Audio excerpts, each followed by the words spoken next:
Hello and welcome to this Rest is Politics live stream on the most consequential of the many elections that have taken place in 2024. And right now, with almost 40 of the 50 states called, you would definitely rather be Team Trump than Team Harris. Now, Democrats might point to 2020 when at this stage things looked similarly good for Donald Trump, but Joe Biden prevailed. This, however, does feel a bit different. The New York Times reckon Trump has a 91% chance of pulling off what surely would be the most remarkable political comeback in American electoral history. The betting markets now have Trump as clear favourite, Harris a rank outsider. Of the 7 so-called swing states, the first to be declared, North Carolina, has gone to Trump. Georgia and Arizona currently lean to him. So Kamala Harris needs the so-called blue wall, Michigan, Wisconsin and Pennsylvania, where Trump is currently leading, to follow Biden into the Oval Office and the most powerful elected position in the world. I'm Alistair Campbell here in New York for the second of our live streams from the World Trade Center with my Rest is Politics co-presenter, Rory Stewart, Anthony Scaramucci of the Rest is Politics US and the former Trump comms man, Marina Hyde of The Guardian and the Rest is Entertainment, and Dominic Sambrook of the Rest is History. And right now it looks like Dominic is the only one among the 5 of us to have called the election right. But let me first start by asking you all to repeat the question asked at the start. Rory, Harris or Trump? Harris. You're sticking with it? It's looking very bad for her at the moment. It's extremely depressing. Really, very depressing. But we'll get into that in a bit. But yes, I thought it was going to be Harris. It looks like I'm wrong. You know, yeah. It's obviously I'm not a great forecaster, but the New York Times is saying he's going to win all 7 of the swing states by 2% margin, and he's going to win the popular vote. Trump. I mean, the whole 18 months I said Trump, and then the last three days I allowed hope to creep in. This was a mistake. Dominic, so why do you think, if this is right, and you know it does look like he's ahead in the so-called blue wall, let's just say for the sake of argument that he is winning and he is going to be president, why did you think he would be? I worried that the women wouldn't turn out in the numbers that she needed, that she wouldn't do well with Latinos and with black voters. And it looks like on all those things, she hasn't hit the benchmarks that she needed to hit in order to keep up with Biden in 2020. She's underperformed Biden. And Trump, I mean, we talked about this in the first show. Trump has a history of outperforming the polls and outperforming expectations. And it looks like he's done it, particularly in rural areas and in the suburbs. He has done better than he did in 2020. And Dominic, one of the things I think you said when you were challenging me, I was obviously very firmly for Harris. You said that a lot of the arguments I was making for why she was going to win could have been made for Hillary Clinton in 2016. Yeah. And looked at in that way, if that's right, it may be that Joe Biden is more of the anomaly. Yeah. That these states were drifting strongly towards Trump, and maybe because Joe Biden was from Scranton, Pennsylvania, he was able to hold those states. But tell us a little bit more about your analysis of 2016 and why you think Kamala Harris might be seen as the second Hillary Clinton. So I think Harris and Clinton have probably similar weaknesses. There's a portion of the American electorate, I think, that is reluctant to consider a woman as commander-in-chief. I think there's a large part of the American electorate, particularly rural, and what we might in Britain call provincial, that is suspicious of somebody from the coasts, from the big cities, who appears to be the embodiment of the kind of, for want of a better phrase, the liberal metropolitan elite. And I think the problem with Harris, I know you have strong views about this, Rory, was that she's a Californian. She's a Californian mixed-race woman. And so if you were picking if a casting agency were to provide, a la Joe Biden, the perfect person to beat Trump, to match him with blue-collar Americans, you wouldn't pick a mixed-race woman from California. Marina, what do you think it says about our country, Britain? We have had, admittedly all Conservatives, which is a bit of a black mark for the Labour Party, 3 female prime ministers. One of whom I know a joke, Liz Truss, but 2, serious political figures, particularly Margaret Thatcher. So Britain, back in 1979, was prepared to think you could have a commander-in-chief who was a woman. But here we are, it looks like, yet again, America is saying, no, we're not. Yeah, I mean, and we haven't looked back. As you say, we've had several since. What it says about the US, I think, is so depressing. I think in terms of when do you think you're next going to see a woman on, if Trump wins tonight, when do you think the Democrats are next going to put a woman on the ballot? there'll probably be a female Russian leader before you see one in the US at this rate. Maybe even one of the Labour Party. What, leading Russia? No, one female leader of the Labour Party. Anthony, you're a really interesting character in lots of different ways, but in terms of what's happening right now, so you're somebody who's been a lifelong Republican, you've raised tons of money for the Republicans down the years, you worked for Donald Trump, you then got given the bullet. Since when, you've really, really been on the campaign trail for Kamala Harris and against Donald Trump. So what do you think this says now for people like you, the never-Trumpers as it were, and more importantly, I guess, for America? Well, he owns that party, so the full transformation of what was once the Republican Party of Eisenhower and Reagan and the Bushes is now completely gone. He owns that party, he owns the minions of that party, and that party will fall in line for him. So if he wants to shut somebody down from the media perspective, the party will fall in line for him. The judicial system is about to go through a radical transformation in this country. So you're at 6 Supreme Court justices that are conservative and fairly young. There's a chance here that he gets 2 more in the next 4 years. You could go 8 for 9 at the Supreme Court. And what are the kind of things that he might look to them to do? Well, he'll farm that out to people like Leonard Leo at the Federalist Society, like he did the 3 that he picked already, and they'll pass certain litmus tests that these very, very conservative people want. Remember, what Trump has said about his base consistently is that they are fiscally liberal, they want the government programs, but they're actually socially conservative, which is the opposite of most people on Wall Street who are fiscally conservative and socially liberal. And so he understands that. He'll pick judges. But remember, it's not just the Supreme Court, it's all the federal courts. The power that he's going to be bestowed is incredible, and he's way smarter about the power now than he was in the first 4 years, and he's got a different group of people working for them. Rory, you and I were in Chicago for the DNC, and there was a real feeling there that actually, particularly the abortion issue and Roe v. Wade, that was going to be the big driver of her route to victory. And because Joe Biden had not been that keen to campaign on it in the way that she has. But as Dominic said earlier, it does look like women have not turned out in the same numbers as expected for her. No, it's completely fascinating. I mean, and of course, when a result happens, you rewrite history. If she was currently winning, we'd have a very good answer for why she was winning. Abortion would be number 1. Number 2, she had much more money than he did. 3 times. Number 3, she had a real ground game. People were very clear. All my friends out in Pennsylvania, Michigan, Wisconsin, Trump's people were nowhere to be seen. Was swamped with Democrats, leafleting, hitting every door. We had Anthony say in the first part of the show that there were almost so many Democratic volunteers out, they couldn't even find doors for them to knock, right? Add to that a whole series of narratives about a campaign where she didn't really do anything wrong. She barely put a foot wrong during the campaign. And where Trump has been convicted of over 30 felonies, he's been responsible for the January 6th insurrection. You could provide a pretty good story for why she won, but she didn't. Which then means that we need to and you know, my friend Lichtman, you were teasing me about my friend Lichtman, he also called it for Kamala Harris, and he would have said, no, it's nothing about that. It's also about the fundamentals. The economy was going reasonably okay in terms of GDP per capita. There were no major scandals. There were no major foreign policy catastrophes.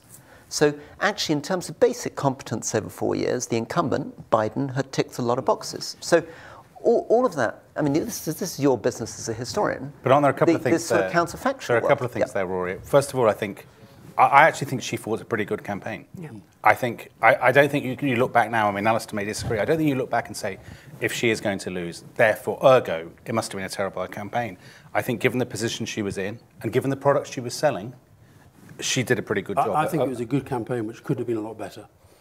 Anthony and I have talked about this the whole way through. We thought there was not enough focus on the economy. And I think she never got the balance right. And we must look, let's look at that. Harris 205, Trump 230, some big calls still to come. So we shouldn't be talking as though this is all over.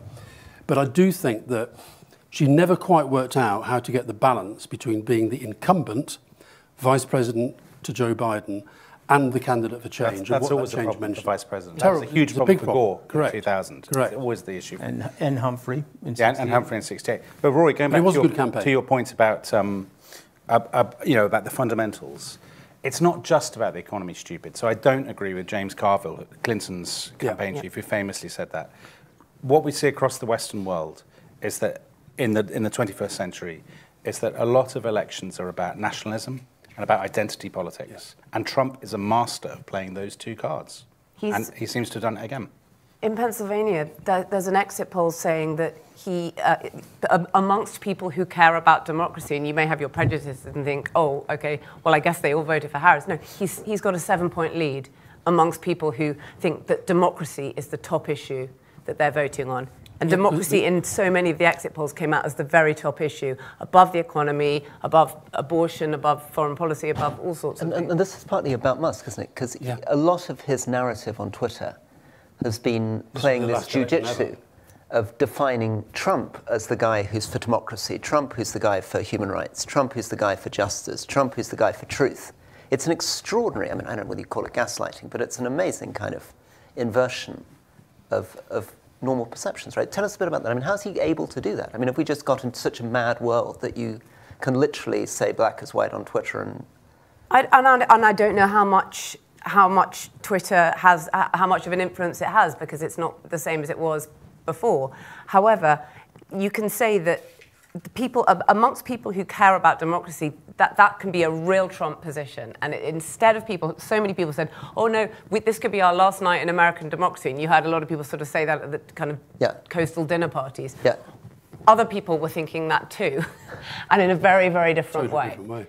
Let's just, can we have a look at the map as things stand? And maybe, Anthony, you could just help us with this. Can we get that up? Can we say that the polls were right? They were within the margin of error. It was incredibly close. It is, and we still don't know what the answer is, but that it can still be a landslide, and it can still be very close within the margin of error. So, Anthony, looking at that map, for those of our listeners and viewers who are not immersed in the geography of the United States, just tell us what's gone, where it's gone, and what states how the fight is won. So the predictable things have gone blue and red. A few of the swingy sort of things, like North Carolina, which was leaning red, did go red.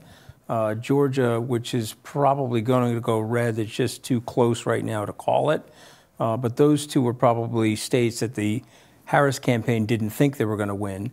There's been a system failure in Nevada. I think you guys know that. Mm-hmm. And so people are online right now. They've been told if you're online, stay online, and you will be able to vote, even though the polls are technically closed. So some of those people will balk the line. You know, there's a balk rate on a line where you just don't want to wait anymore. But those three states at the top there, which is the blue wall, let's assume Minnesota. Three white states. So let's assume Minnesota will go to Governor Walz. But the Michigan, Wisconsin, and Pennsylvania, that blue wall, it appears that the President Trump is going to win Pennsylvania. It appears that that's going to happen. And to clarify for viewers, he's also tied with her in Wisconsin. So it appears at the moment as though the only path left to victory for Kamala Harris, she has to now take Pennsylvania, Wisconsin, and Michigan. It's the only way she can do it. That's correct. And she's behind in all three? And the problem is, on Pennsylvania, a lot of the vote has been counted, and she's significantly behind on key counties. She's down so 3. Every time you're comparing Biden's performance against Trump's in almost every individual county, she's shedding a few votes. And it only takes a few votes. He didn't win it by a big margin. Well, I'll give an example to Rory's point. In New Jersey, she won by 5%. That's just too low of a number in that blue of a state. And the Kamala curious voter that she was searching for did not show up for her. And you know what happened? The Nikki Haley voter returned home to the Republican Party. That's what you're going to see over the next 72 hours. So, Dominic, can you see a way back for Kamala Harris in this on the map we've just looked at? No, I don't think so. I'm looking at the figures right now. Something like 89% of the vote counted in Pennsylvania, for example. I mean, I think it's this has felt to me always like it might be a rerun of 2016, and that's what it looks like. If you remember, at this point in 2016, Hillary Clinton was looking at that blue wall area and hoping against hope that somehow they would find a load of votes in the college towns, in the big cities, that never materialized. And we're in exactly the same position again. I think I strongly suspect that Kamala Harris is going to lose all 3 of those states. I actually think Trump's going to win all the battleground states. maybe Nevada, there might be a question, Anthony. And possibly the popular vote as well, which And the would be popular better vote than as well, which 2016. would be remarkable. Yeah, Yeah. which would be You were remarkable. saying outside, Anthony, you actually think if he's going to be president, Yeah. it's better for the country that he also wins the popular vote. I think it is, because I think it'll force a reckoning for the Democrats. You'll have to say, hey, guys, it's been 20 years since the Republican Party actually won a popular vote, and they did it with an incumbent sitting president that was at war, George W. Bush. Trump has had the greatest political comeback in U.S. history. He's a convicted felon. We could name all the things, although I will probably at some point have to retract the fascist comment because and I'll Right, say Guantanamo Save is the Guantanamo. yeah, because I'll probably be in Guantanamo with the meme that you guys put out on social media. Yeah, but Anthony, you've got a lot of friends in the UK. We'll look at it. and Keir Starmer's not going to extradite me. So when Trump calls him and says, "Hey, I want to try gonna this roll guy over. for All I'm saying is treason," you'll have a lot of friends. You'll have a lot of friends. Will you guarantee he won't be extradited? Well, I don't I'm know. guaranteed to do all my I may have to change my name to Anne Frank. But here's the thing. Here's the thing that I will say that I think people on the Democratic side have to really pay attention to. Yeah. You have lost the culture war in the United States. And maybe in the UK and Europe and other parts of the world, you don't understand that culture war and how significant it is to people in the United States. I think but we I do. told Rory, they'll vote against their economic interests to win that culture war. Yeah. I think And Trump knows that. Yeah, I think of I don't know if he's still up and still watching, but if Peter Hyman's still up and watching us, I wouldn't mind getting him back, actually. 'Cause Sure. This is some of the stuff he was talking about, that the left, the progressives have not really got their heads around why this kind of thing is happening. Now, Rory, we have to pay Yep. to be here. We have to have I wouldn't sponsors. hammer it quite so hard. I think I'll just do the Just do it. do Just the do reach. it. You don't need to hammer it in. Our so much beloved every time. I NordVPN. may need NordVPN extra because I'm going to be in an undisclosed location. So this live stream is sponsored by NordVPN. And a VPN is an incredibly useful thing that you can have to protect yourself when you're online. We have it on our laptops. We have it on our phones. It stops us getting tracked across the internet. So try it out for yourself at nordvpn.com/restispolitics for the best discount available. I'm going to use this opportunity, though, because I had to do that, not had to do that, so I'm proud to do it, to come into the discussion. One thing that's worth thinking about is whether there were any alternatives for the Democrats getting another candidate. They were constrained. So Biden refused. You thought that they should, didn't you? Yeah, I thought they should have an didn't. open primary because, and I sense, maybe it's a little unfair, I sense that also President Obama was a little ambivalent about the idea of crowning Kamala Harris. Because the conventional wisdom amongst many Democrats had been that she had not been a very strong vice president and she was vulnerable on the issue of immigration. So there were people out there saying Josh Shapiro, governor of Pennsylvania, would have been great because he could have delivered the state of Pennsylvania, which is the state's absolutely vital. Or Gretchen Whitmer, Michigan, again, deliver one of these vital states. Instead of which, they went for Kamala Harris, and she brought in as her vice presidential running mate somebody who was not from a key swing state. So, Anthony, I know you disagree with me on this. Your view is they couldn't have had an open primary. They needed to crown her and get on with it. So there was 105 days. There's going to be a lot of criticism of President Biden about what took place, but there was only 105 days. If they ate up 30 of those days leading into the convention, I think that would have been terrible for them, and I think they would have been splintered. And something similar happened in 1968. If you go back to the podcast, and I think they didn't want a civil war and someone that had a small portion of the overall party. They wanted to consolidate the party quickly. Yeah, divided parties. First of all, divided parties don't win. But also, the 68 comparison is a really good one. There you had a president who drops out. And in 68, he's succeeded by his vice president, who's seen as embodying the Vietnam War. And Hubert Humphrey goes into the 68 general election, dogged by protesters who were shouting at him about the war. Now, to take your example, Rory, imagine that they did end up with Josh Shapiro. Wherever Josh Shapiro, who's a very strong supporter of Israel, went on the campaign trail, there would have been groups of demonstrators accusing him of being a warmonger. And let me just push back one more time. We don't want to get stuck in this kind of baseball forever, but I felt, my party, the Conservative Party, often goes through these leadership campaigns far more often than anyone in the British public wants. And we always imagine that they're going to be unbelievably destructive because we're knocking chips off each other trying to work out who's going to be leader. Actually, we've found them recently that it's quite a good way of airing some of the talent in the party, Boris Johnson emerged from one of these competitions without too much trouble. He was able to move on to an election that he won very, very soon after he came through as leader. I see it done well. It's actually a way of showing the talent in your party and making sure the person selected has the legitimacy of being selected through an open process. But I think Anthony's point is that, Yeah. and this is where, look, I feel, I mean, heaven knows what Joe Biden is thinking tonight, because he's probably still thinking, I'm the only guy who ever beat Trump, and they decided I wasn't good enough and they got rid of me, and look what's happened.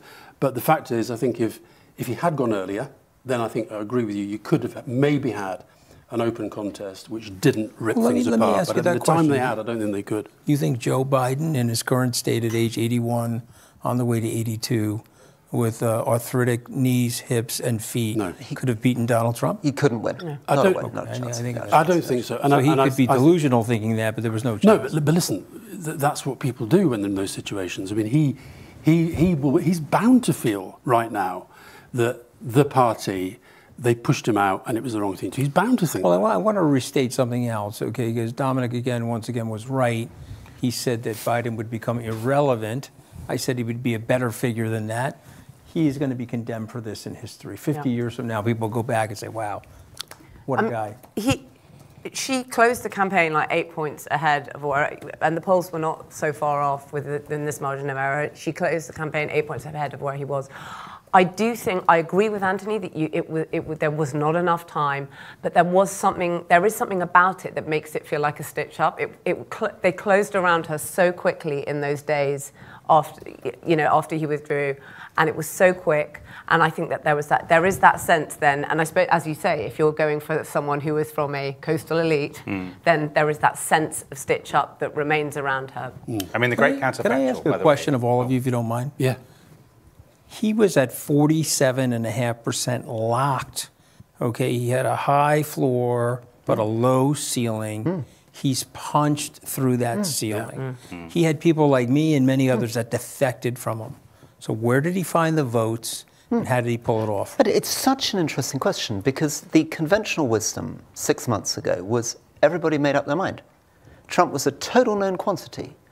Either you voted for Trump or you didn't vote for Trump. You weren't going to change your mind at the last moment. And that's why there was a ceiling. Right? Everybody said, this is as far as he got. If he now wins the popular vote, he's done something which a lot of the experts thought he couldn't do, which is convert independents and undecideds over to him, who apparently had not expressed a preference for him in the past. Next thing. He's done a lot to deal with racial depolarization. But also some very weird things. Right? Have to say. So he did well in 2016, but he did not perform in the way people expected in 18, 20, 22. So what is it about 24 that makes a difference? And is the answer just the disappearance of Biden? Well, here's an interesting thing. You've been talking about the fundamentals in the economy, but actually, if you look at the exit polls, people say they feel worse off than they were 4 years ago. Clearly, inflation has had a very big impact. I mean, I don't disagree with you that bread and butter issues matter, but looking at these exit polls, it seems that people basically said, I'm worse off than I was. Trump is a brilliant businessman. The economy, they believed Trump's line about the economy was great under him. And I think it looks from these exit polls as though actually the economy has loomed larger than immigration or abortion or any of these other issues that are sexier. And that we in the media talked about, Although paradoxically, Trump, you said, thought immigration was the big thing and kept focusing on that when his team told him to talk about cost of living. Let me tell you why it may not poll well on the exit polls. Maybe those, Dominic's corrected, those are higher. But Trump lives in a zero-sum world. And so there's winners and losers. His message to black men and Latino men that are in the country, you're here legally. I'm protecting you from the migrants that are trying to come in illegally, so you're part of my group. And that message resonated with those people. Even if they're not part of his group, Rory, they think that they're part of his group. And it resonated.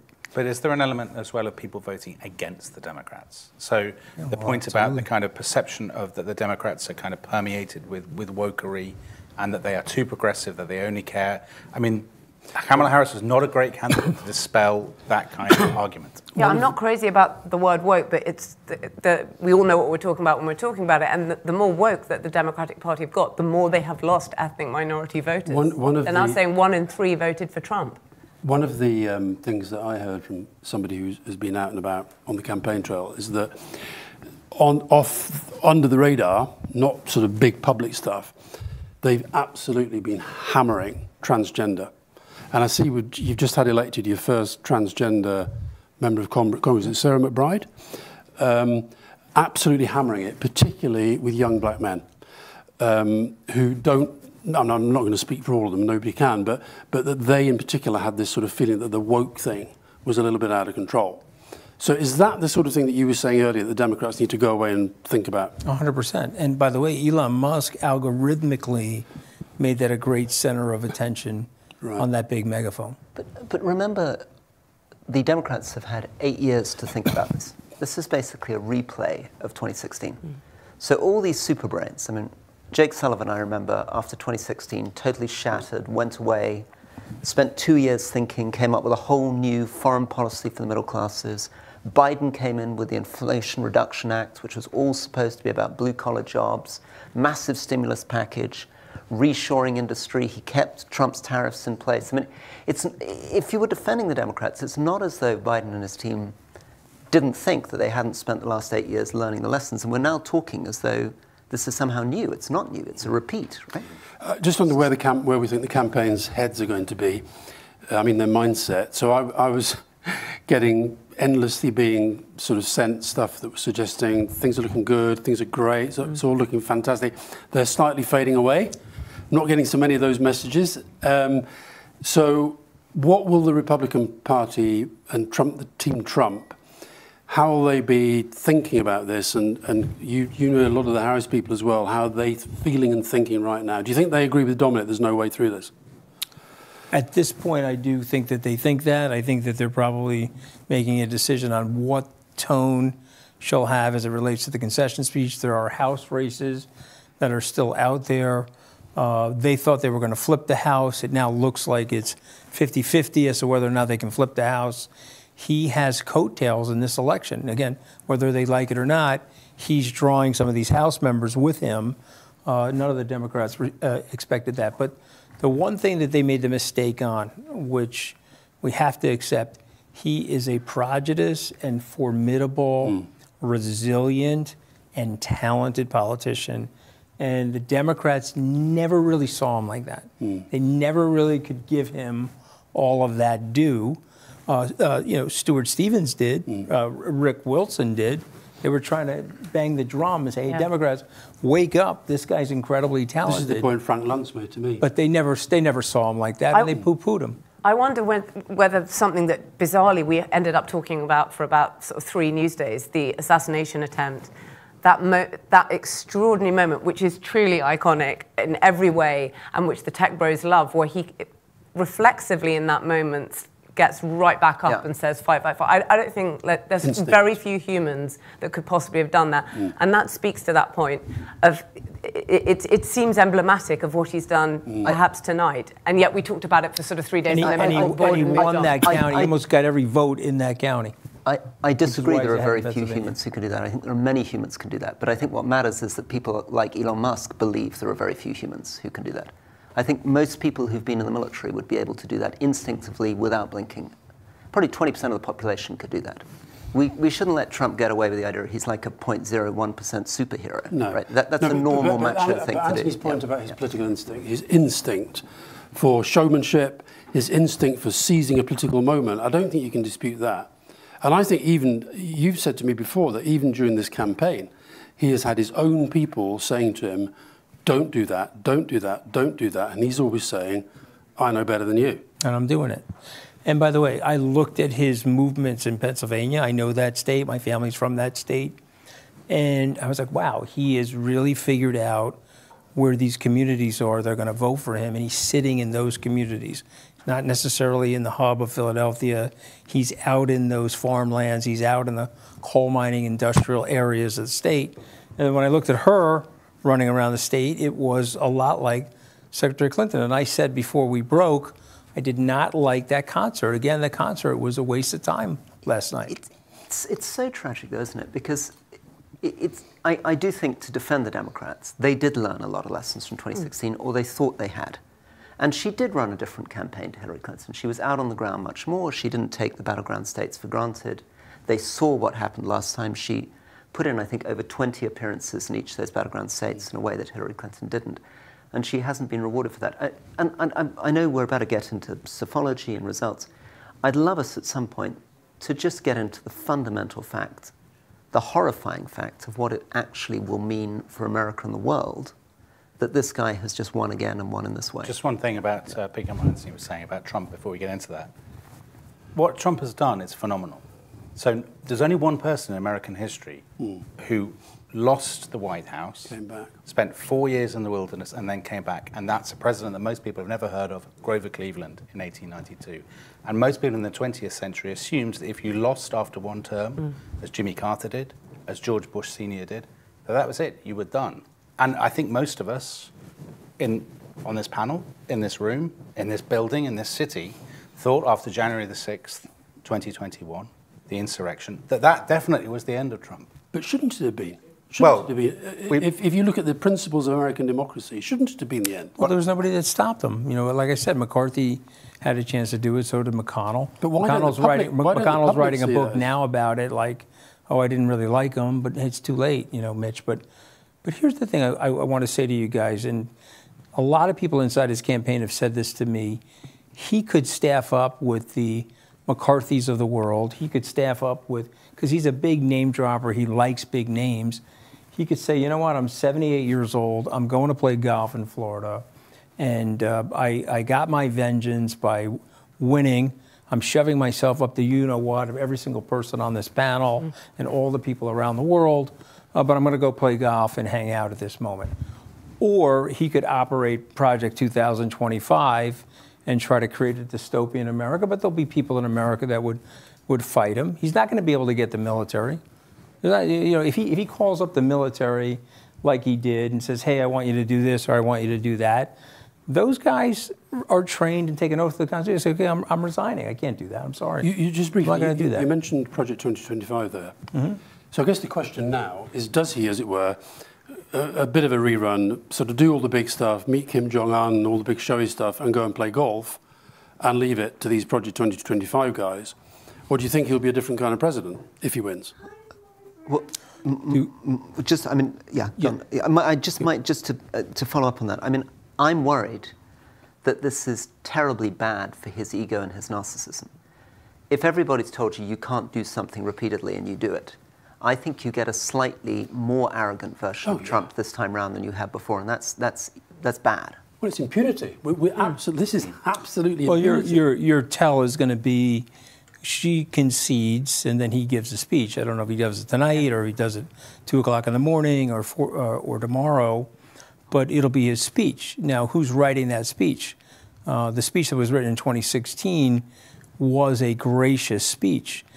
He also then did a 60 Minutes interview, and they said, well, you're going to lock up Hillary Clinton? He said, no, I was just talking like that, and he never took any action against Hillary Clinton. But is there vengeance in his heart? Is there some level of vindictiveness? And then who around him is going to allow him to do that? Because I believe that there's a Trump mind virus. And that mind virus is, I need to out-Trump Trump to impress Trump. And so I go to an MSG rally. Puerto Rico is an island of garbage. We're going to slaughter people. You say all of this stuff that you think is impressing Trump that you don't necessarily get away with, but he does. And then the question is, does he have his people around him doing things that they think he wants them to do? But the Project because of the way he talks. The Project 2025 plan is basically to sweep away the state, the swamp, call it whatever you will, and surround him with these people chosen by Musk, chosen by Peter Thiel, and the kind of the new oligarchs. And where does that leave the United States? Where does it leave the administration? Where does it leave the governance of the United States? Well, there's not one of those people that doesn't think they can manipulate Donald Trump. There's not one of those people. J.D. Vance, Elon Musk, Peter Thiel, they're sitting there the same way Steve Bannon was. You know, Steve Bannon got fired primarily because he went to the press and said, you know, Trump is a hand puppet, and guess who's the hand? That would be me. And the minute he did that, he got caught doing that, he got fired. And so these guys are going to underestimate Trump, and they're going to try to manipulate him, and they're going to try to get what they want. You know, Elon's sitting there with all these government contracts saying, okay, great, I'm on my way to $1 trillion. I'm in a race with my other billionaire friends.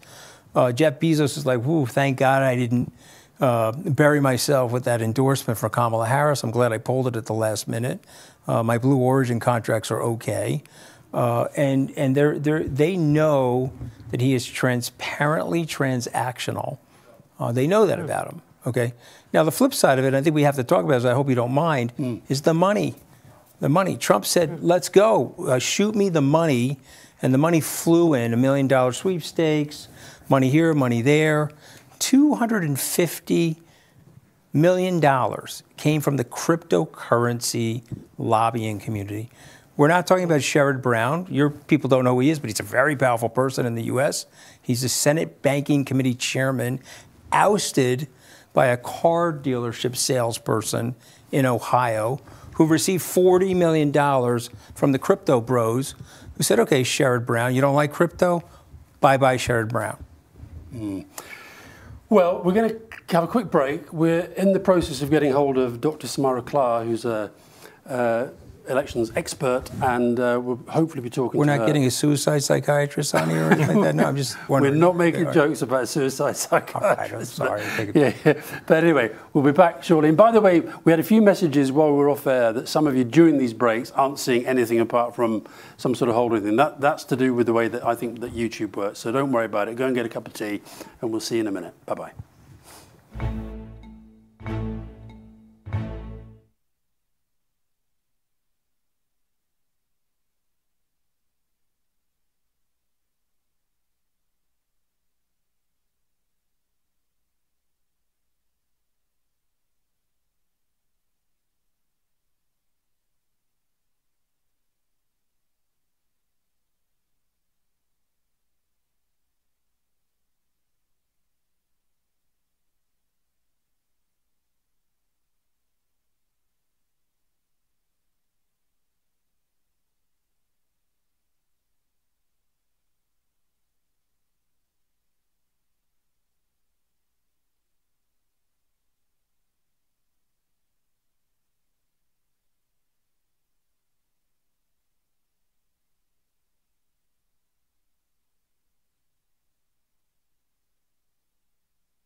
Welcome back to The Rest is Politics, live from the World Trade Center in New York.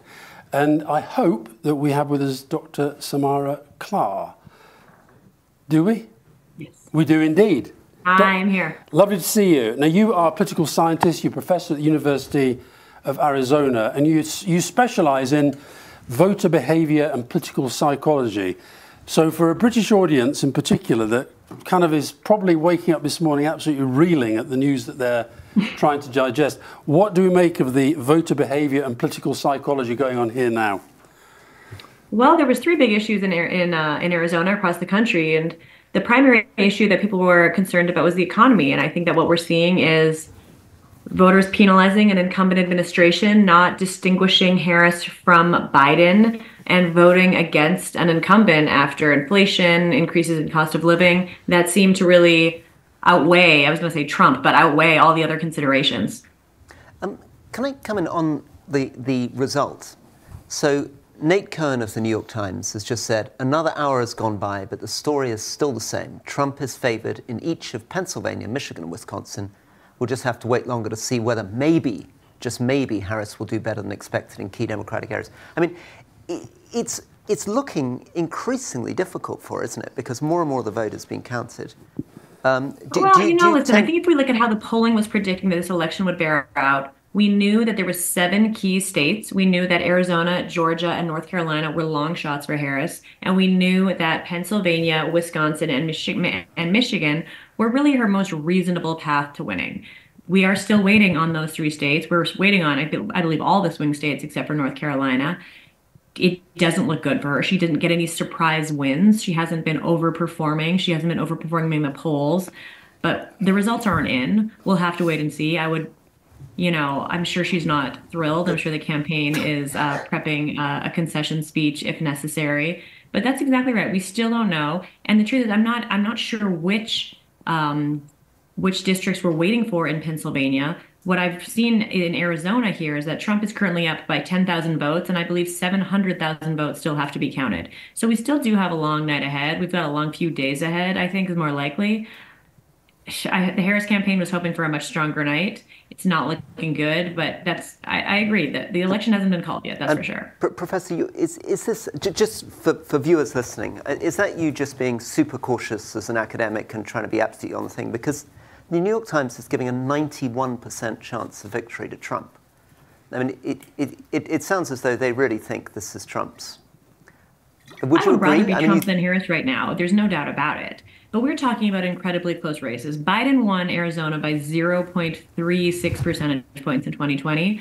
So listen, if you're asking if I'd rather be in the Trump campaign or the Harris campaign right now, I would say the Trump campaign. That is looking much stronger for Trump. But there is a reason this election hasn't been called. So we can start to speculate as to why Harris hasn't overperformed, why she's actually underperformed relative to Biden in many areas. But to Nate Cohn's point, they're still waiting. Georgia has been called for Trump by the BBC and NBC, not yet the New York Times. I think we were expecting that. When you talk about those tiny numbers, and there have been, if we look back at the last couple of elections in some of these states, you're talking about literally micro gaps between the two candidates. But at what point do you kind of run out of road? When can we actually say, look, once you're up to 85%, 90% counts, and she's not catching up, then that starts to look like this is all over. And it's just very, very hard from looking at our perspectives to see any way back right now. Well, I think that's fair. I mean, listen, Trump is up and it's looking good for him. It really depends on the state. When you're talking about in Arizona, if you're still waiting for votes from Maricopa County, which is a transforming swing state, then you really need to get down to the very last ballots before you know for sure. I'm not sure which districts they're waiting on in these other states. If they haven't called them yet, it's because potentially they're waiting for cities or suburbs, areas where they're not sure if there's enough Harris votes to make up the difference. At a certain point, yes, absolutely. They call it before 100% of the ballots are in.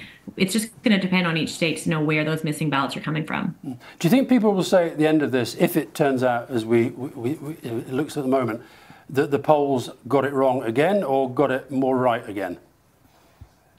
I mean, from my perspective, I think the polls actually are the winner of the night. I mean, the polls told us that this was going to be incredibly close in 7 swing states, and it has been. The polls typically have shown Trump ahead by 1 or 2 percentage points within each of those states. It looks like he's winning each of the swing states at this point by maybe up to 3 percentage points. I'm saying potentially 3, maybe. I'm not sure if he's winning anywhere by 4, but we're seeing these very, very small margins. He's up in Arizona now by about 0.6%.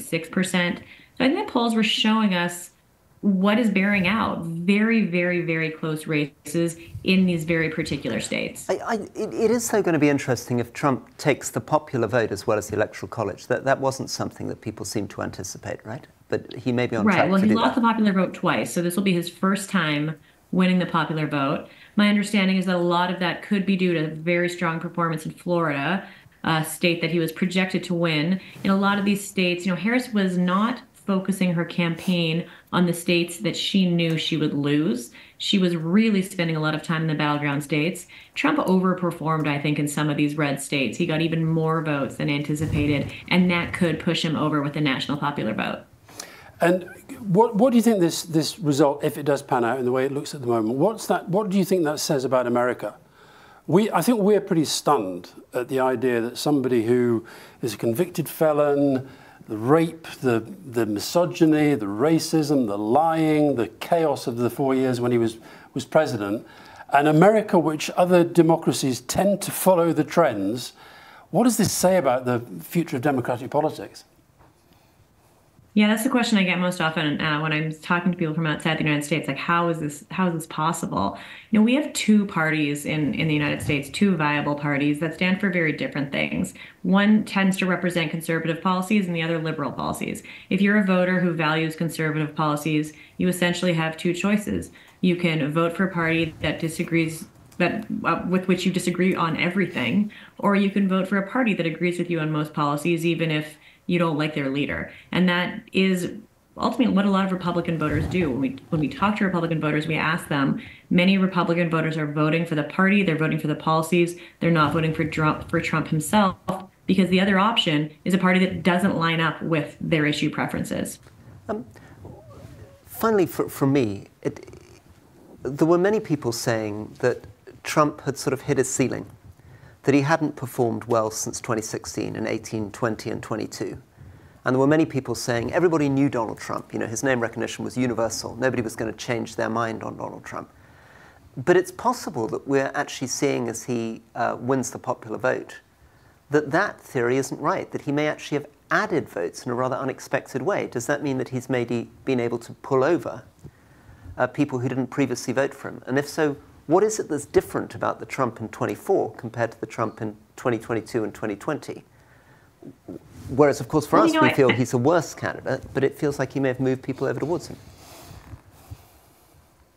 Sure, if we're comparing Trump in, let's say, 2024 to 2020, it's a really entirely different context, and especially when you take his opponent into consideration. It's going to be, days, weeks, months, years of speculating as to what went wrong for the Harris campaign in this election. But in 2020, Trump was running against an experienced candidate who'd been through a primary. 2024 was a chaotic election, to say the least. I mean, historically chaotic election. 2020, Trump had been overseeing COVID, the pandemic. People were deeply unhappy about what had been going on for those previous years. 2024, that has largely been forgotten. There's new issues that have arisen, largely the border crisis, the economy. So it is a different context. But you know what? I've got the same questions you do. I think these are questions we're going to be asking for several years to try to figure out how this has happened. To look back at this election, some of us have been joking that soon there's going to be history books that focus just on this year. There's been so much to analyze. Well, Professor Clark, it's been lovely to talk to you. I think our original plan, we were going to keep you on standby for several days as the thing became clear, but it looks like it might be becoming clearer more quickly than we thought. I'll get my pajamas. It's okay. We can stay all night. Okay, great. Well, we'll speak to you again. Thank you very, very much for your time. My pleasure. Okay. Now, to the viewer, to the listener, please do send in your own questions. Just go into the YouTube chat and put your questions in there, or on social media, #TripLive, and we'll get through as many as we can. Let's do a few questions now and see where we are. Or not, as the case may be. There we go. Oh, they've moved them on the screen. It was at the bottom earlier, but we're doing the race to the White House. Is there any traction to the possibility that Donald Trump, I think this is for you, Dominic, will try to change the law so he can carry on after this next term? I believe there is. But let's see. Right. Is it legally possible? Is it constitutionally possible? Yeah. So before the 1940s, there was a convention that you didn't do more than 2 terms because George Washington had only done 2 terms. Franklin D. Roosevelt did 4 terms. So after that, the Republican-dominated Congress pushed through an amendment to the Constitution, which was ratified by the states, the 22nd Amendment, which said that it's 2 and then you're done. But there has been talk ever since of repealing that. Now, what Trump could well do is he could point to something that Bill Clinton talked about, I think back in 2000 or so. Bill Clinton said, given how much longer people live now, how long political careers are, I mean, look, Joe Biden's had a political career of 200 years, that you can serve conceivably non-consecutive terms. So you could do 2, then have a break, then return. Now, for Donald Trump, that is a gift, because he could say, I did 1 term, then I had a break, then I can do another. So why not take Bill Clinton at his word and allow me to repeal the amendment and let me do another term? Which is famously the Russian system. So listeners will remember that Putin was limited to 2 terms, so he stepped down, put Medvedev in. Yep. Medvedev then served, and then he was able to come back again. Yeah. Exactly. But so the procedure from a constitutional perspective, it's a lot like what happened with Prohibition. They have to go back to the states and create another amendment to repeal the amendment. But I guess what I'm wondering, is there something he could do from a judicial maneuver, something he could do through the Supreme Court? Is there something that he could promulgate that gets him there? Could the Supreme Court strike down the 22nd Amendment? I don't think so, but is there a force majeure somewhere where he could say, hey... He will be talking about it, I would imagine, within days. I think that's going to be his first move in the first 100 days. He's going to be, if he becomes president again, the oldest president ever. Yeah. So he'll be what, at the end of 2 terms, he'd be what, 86? Yeah, well, Biden is the oldest president Yeah. ever because he's 78, about to be 79. But yeah, if he makes it to the fourth, he's in good health. He'll be 83, 84. Okay. But we will be talking about the 25th Amendment again, Oh, for because sure. he was 100%. rambling a lot. And I mean, he's not in as good health as he was. He doesn't come across as... But just back to your point, I would say that one thing that he was going to feel really emboldened by this is that clearly people don't really care about democratic norms in the same way that we wish that they did. Because the whole things that should have disqualified him, all this January the 6th or whatever, it clearly just, it doesn't Lying? well, lots of it. I mean, I would have thought the insurrection just seems to me bigger than the permanent lying, but if people don't mind about it. Not enough people mind about it. But Marina, can I just push back for a second? They do care about it but they care about it in the way that Elon Musk cares about it, because it was number 2 on the exit polls, democracy. Yeah. Well, in fact, I think we'll find our next question is about that very gentleman, Mr. Musk. Let's have a look. I don't know if credit's the right word. Sarah Darwin, how much credit should Elon Musk get for Trump, if he wins, winning the election? Marina?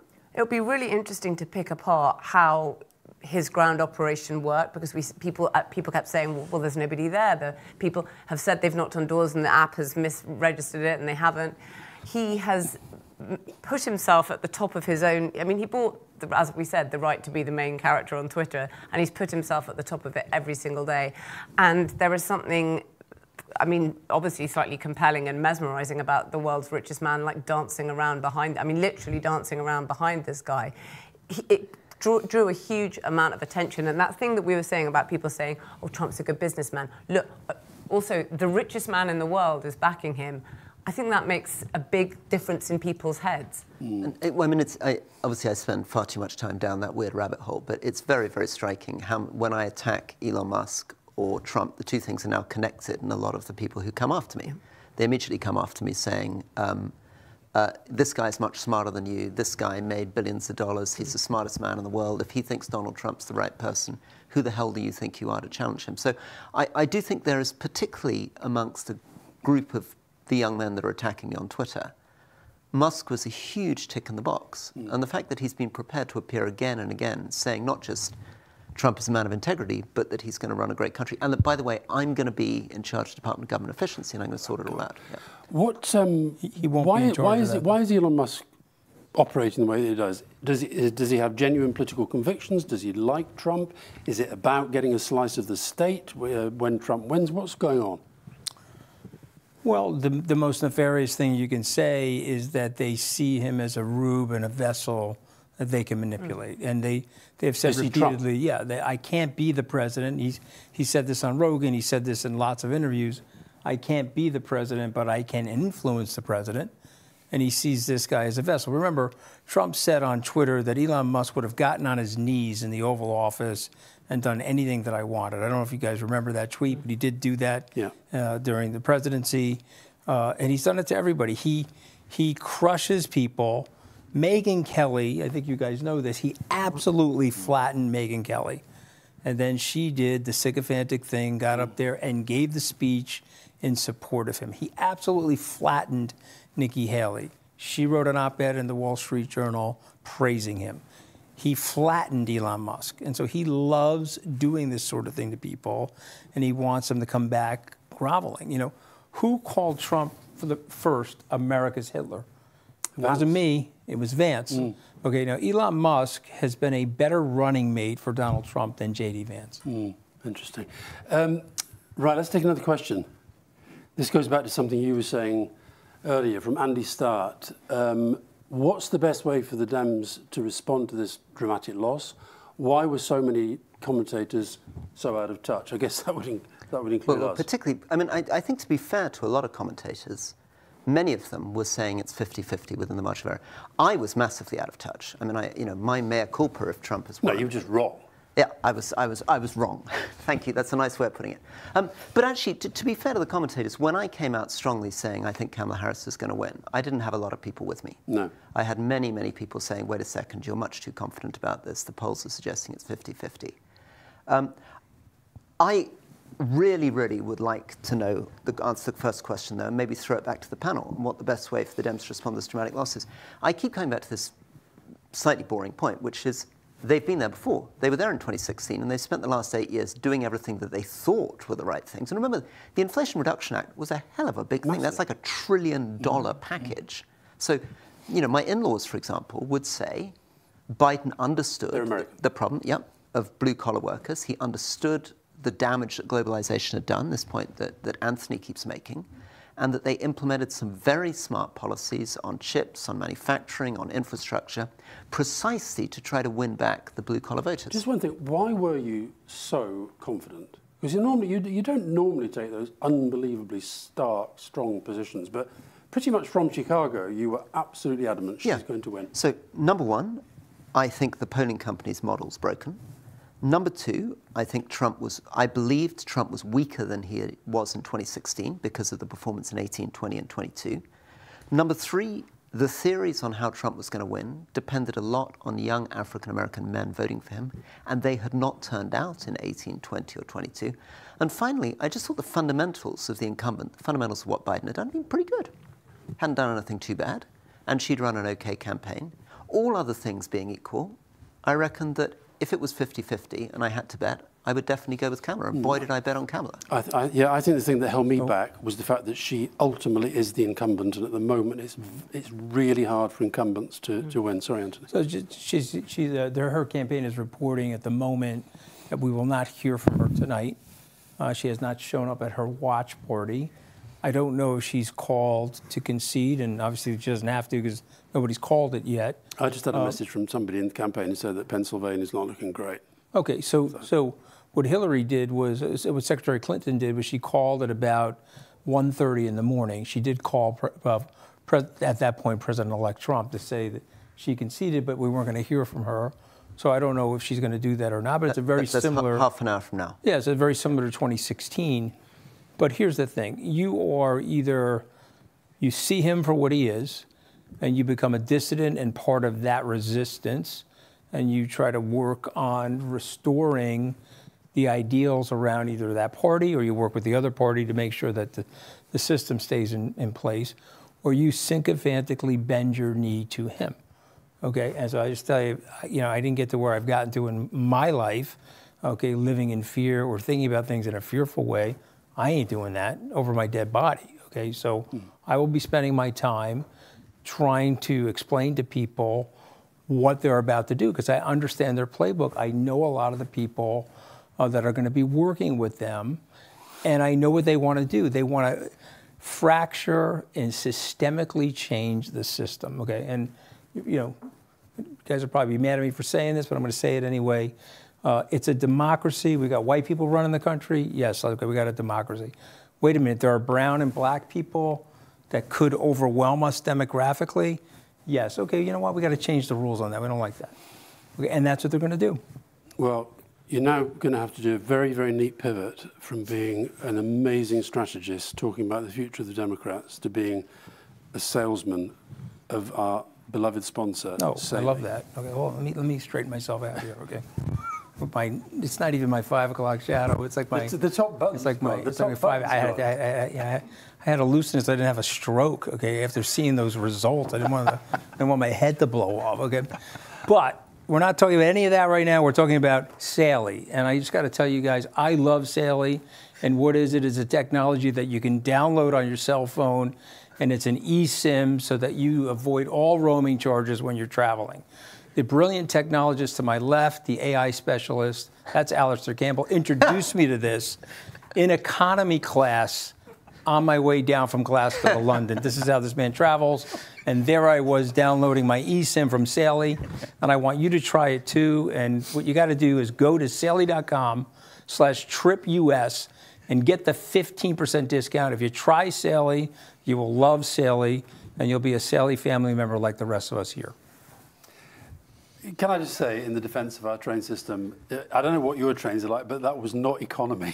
Okay. that was first class, but there we are. Alice is a champagne liberal. Absolutely. You probably or we say in our country, is a limousine liberal. Okay. But that was a terrible train ride for me. I just have to tell you. Now, it is 1 a.m. here in the United States. We're into the second hour of this 4-hour stint. It is 6 a.m. in the UK, where I imagine a lot of people are waking up thinking, wow, did not see that coming, because it does look like Donald Trump is heading back to the White House. And I wonder if we could just bring up the map, and maybe Rory, you just talk us through the kind of the scene of where we are right now. Yeah. So fundamentals that we need to understand is that Harris is on 210 and Trump is on 246. So to get to 270, which is what they're aiming for, it's less of a jump now for Trump. And that's because he's now taken Georgia and North Carolina. Remaining to be counted, mattering, really are Michigan, Wisconsin, and Pennsylvania. Put Nevada and Arizona aside, because in the end, that's not what's going to carry it. And above all, the question of Pennsylvania.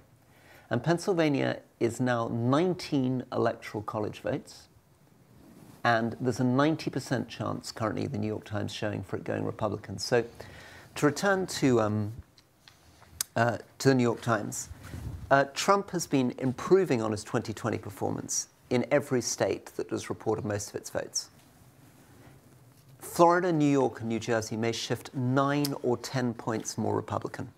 And so we're in a situation in which everything is now being gambled. And the reason there's still a 6-7% chance that Harris may win, but unfortunately a 95% chance that Trump will win, is that she would have to basically outperform, astonishingly, break everything that's happened in the evening so far in the last few key counts in Pennsylvania. And in many of these states, we're now getting to 75, 90% of the vote with Trump in a comfortable lead. Also, I think that I don't know if I'm right or wrong here, Anthony. Georgia, it says there are 14 college votes. Is it 16? I think it's 16. I'm just checking it right now just to make sure. But okay. And so, Marina, you're looking a bit gloomy, I have to say. You're not looking your usual perky, positive, happy self. 16. Well, 16.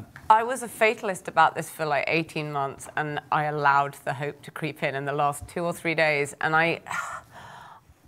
I think it's a big part. It's interesting. It's a big part of watching the American news media, which is itself so polarized, and in many ways isn't really news. I'm sorry to be disrespectful in this country, but you're watching constant comment, and we're very lucky that we don't have. That's not our news market in the UK. There are small and very polarized news outlets, and they don't have a sort of central thing like the BBC that huge numbers of people tune into in some part each week, and their market is so much more polarized. And I think it's interesting, this idea of democratic norms and people not minding about them. That thing you were saying earlier about, but why? People don't mind about these things so much. A poll in the UK suggested in 2022 that among 18 to 34-year-olds, 61%, I remember writing about this a lot at the time, I couldn't believe it, 61% support running the country with a strong leader who doesn't have to bother with parliament and or elections. And a huge percentage of them also supported rule by the military. Yeah, okay, absolutely. So this is not we can't. That's the same in every continent in the world, by the way. And the decile of the population that is most in favour of that is not the old codgers who we all think voted for Brexit. It's the young. It's 18 to 30-year-old men. I think we're Donald Trump. It seems is about to say something somewhere. Well, we're in an extraordinary situation. So Pennsylvania, which is the absolute key to this. 93% of the votes are now in Pennsylvania, and Donald Trump is currently leading 51.3 to 47.8%. So although there is a tiny, tiny mathematical possibility that every remaining vote in Pennsylvania flips to Kamala Harris, I think it's vanishingly unlikely. Also, now he only needs Pennsylvania. Yeah. If he gets 93% of the votes in, all he's got to do is get that, and he's home and dry. Yeah. So it's looking pretty grim. Where would you put this in terms of consequential elections that historians like you will kind of write about forever? I think it's a remarkable election. Trump winning once was a surprise. Trump didn't, as we've heard from Anthony, Trump himself did not expect to win in 2016. It was a shock, and you could write that off as a kind of aberration. What is really remarkable about this election, and I think historians will be looking at it for the rest of time, is the fact that he won having already lost and also having been involved with the January the 6th rampage at the Capitol. I think that is the extraordinary thing, that, as Marina said, that you could show such flagrant disregard for democratic norms and democratic conventions and then still win. That is the really fascinating thing. it's also, for the story that we keep talking about populism around the world, is incredibly consequential. Yeah. There were little glimmers of hope this year. In Poland, the far-right party was defeated. India. In India, Modi lost his majority. In Turkey, Erdogan lost a lot of the cities. In Britain, you know, we moved from Boris Johnson, Jeremy Corbyn to a slightly boring banker against a slightly boring lawyer. And Labour won. And Labour won. Le Pen did not manage to prevail that time round. And yet, Trump's victory really turns the story around. And we're back into a narrative that this is the age of populism. This is the age of democratic backsliding. This is the age of authoritarianism. And we often talk about the 3 Ps. It's populism, it's polarisation, and it's post-truth. Yeah. And I think that is, like for your profession, that is like a big thing to get your head around. Yeah. That when this stuff keeps winning, the role of the media within that, and when we see people like Musk who sees part of his role as spreading disinformation, weaponising misinformation, how, you know, The Guardian, etc., kind of adapt to that, very, very difficult. Yeah, it's really difficult to see, and you can see that people struggled. I mean, the whole Bezos thing with the Washington Post endorsement, that those kind of liberal newsrooms are sort of kicking back saying we have to be able to call it, we have to, but the irrelevance of it in the first place, like, who cares? Yeah. He's right to say who cares, and for him, it's worth a much bigger prize to like not piss off Trump so he doesn't get some sort of antitrust against Amazon or whatever it is that he wants out of this relationship. And that sense of these oligarchs, these people who kind of own platforms, the legacy media, it falls further away. Yeah. I mean, I have been very, very gloomy since 2019, partly because I felt the way that Brexit went, the way that Boris Johnson went, taught me as a working politician how unbelievably difficult it is to take on these kinds of figures and how strange the new world of media is. You know, how often when a politician's trying to make what feels to us like relatively moderate, reasonable comments, we get completely outflanked by bluster, buffoonery, outrage, lies. And by the way, this is like becomes the sort of defining event in many ways for Keir Starmer, because you try and be like a normal, sensible politician when that kind of howling rosebud anus mouth on this side of the Atlantic. What do you call it again? Like a, you know, it's like a sort of anus, isn't it? The phrase. Howling rosebud anus mouth. Wow. That's what it, you know. Howling. But when he's on this side of the Atlantic, you see how quickly people, when things aren't going right for them economically in our country, in the UK, start saying, we need a strong man, we should have a strong man. And Farage is in Mar-a-Lago at the moment. Yeah. And the Conservative Party will be looking at this in the UK thinking, oh, clearly, the answer is to tack to the right. There's no point being in the centre ground anymore. I mean, we're going to get your friend, I think, Peter Hyman, back on again, maybe. I hope so. Yeah. But I'm worried slightly about that analysis, because the analysis he's coming back with is the only answer is we've got to be more abrasive. We've got to fight harder. I'm still hoping. Something a bit more subtle than that. No, but maybe subtlety doesn't work. Well, I think there are 2 choices, really. And I think one choice is to say we've got to borrow from the populists. The other choice is to somehow work out a politics that has policy, has a sense of humour, communicates, but does not give up on the fundamental principles of democracy. Your point, by the way, about how it might pan out for Keir Starmer, our next guest is going to be Kim Darroch, who was the ambassador that Boris Johnson fired on behalf of Donald Trump, which was a very, very dangerous precedent to set. Sorry, Anthony, you want to come in? I wanted to ask Dom a question. Is that okay before we get to Ambassador Darroch or Lord Darroch? So, Dom, you've been right about a lot of things, so congratulations on that. You're very kind. But I want to talk about nationalism for a second, because Barbara Tuchman wrote in the book The Guns of August that we get our nationalism when we lose our living memory of the war.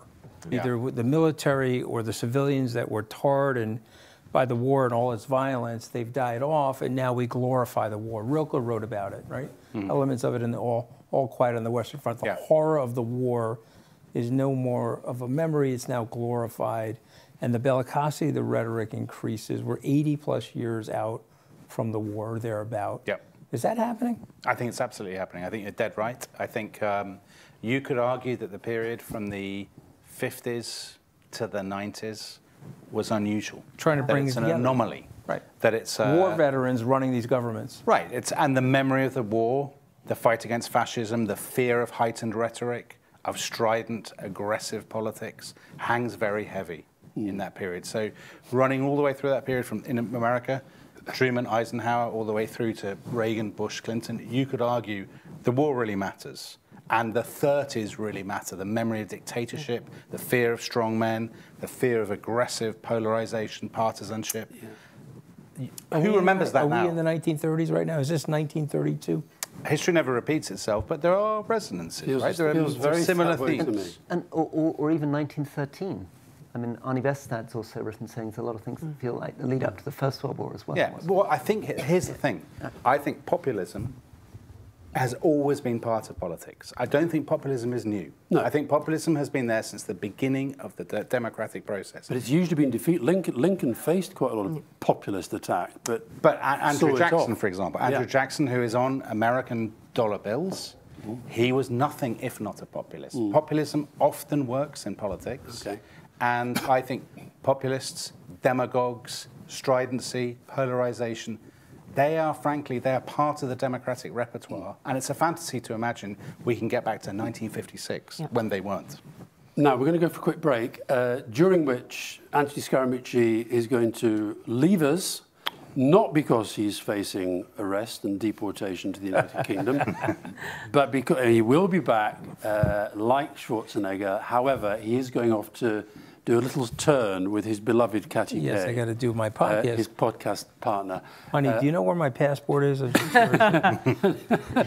doing it from your private plane. And when we come back after a short break... Is the plane grounded? When we come back after a short break, we're going to be talking to... I got to fly coach. Will you stop interrupting when I'm trying to get to a break? Will you stop it? Sorry, I just got to let people know what's happening. Okay. Listen, we are going to look after you. The Brits are going to take care of you, don't worry.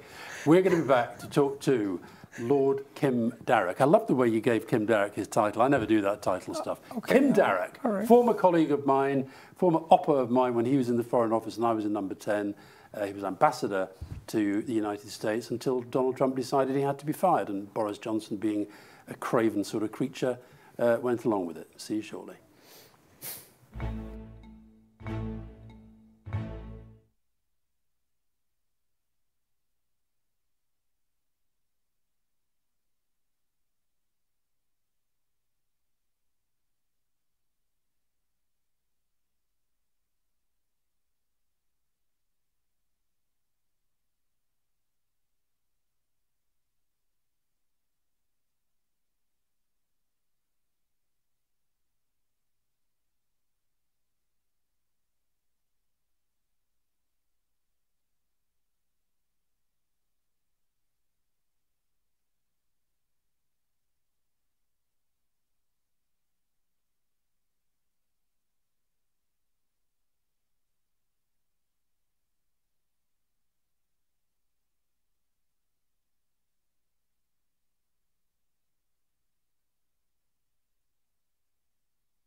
Welcome back to this Rest is Politics live stream from New York, digesting the pretty remarkable news that thus far, Trump 247, Harris 210, it looks pretty nailed on to me that Donald Trump is going to go back to the White House. And one person to whom that might give all sorts of memories and all sorts of feelings that we'll discuss is the former UK ambassador, Lord Kim Darroch. Kim was a colleague of mine when I was in Downing Street, and he and I used to take on the European media together when he was doing the same job as I was doing for the Foreign Office. He then rose to be a foreign policy advisor to successive prime ministers and ambassador to the UK, to the US in Washington until Donald Trump and Boris Johnson, between them, cooked up his departure. Kim, lovely to see you.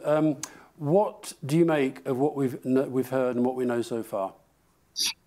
Alistair, first of all, thanks for reminding everyone, me included, of that feels like a golden era, that era in number 10, you know, it really does. I mean, so much has gone wrong since. And, you know, I always think back on that as that was a really effective government. But enough propaganda.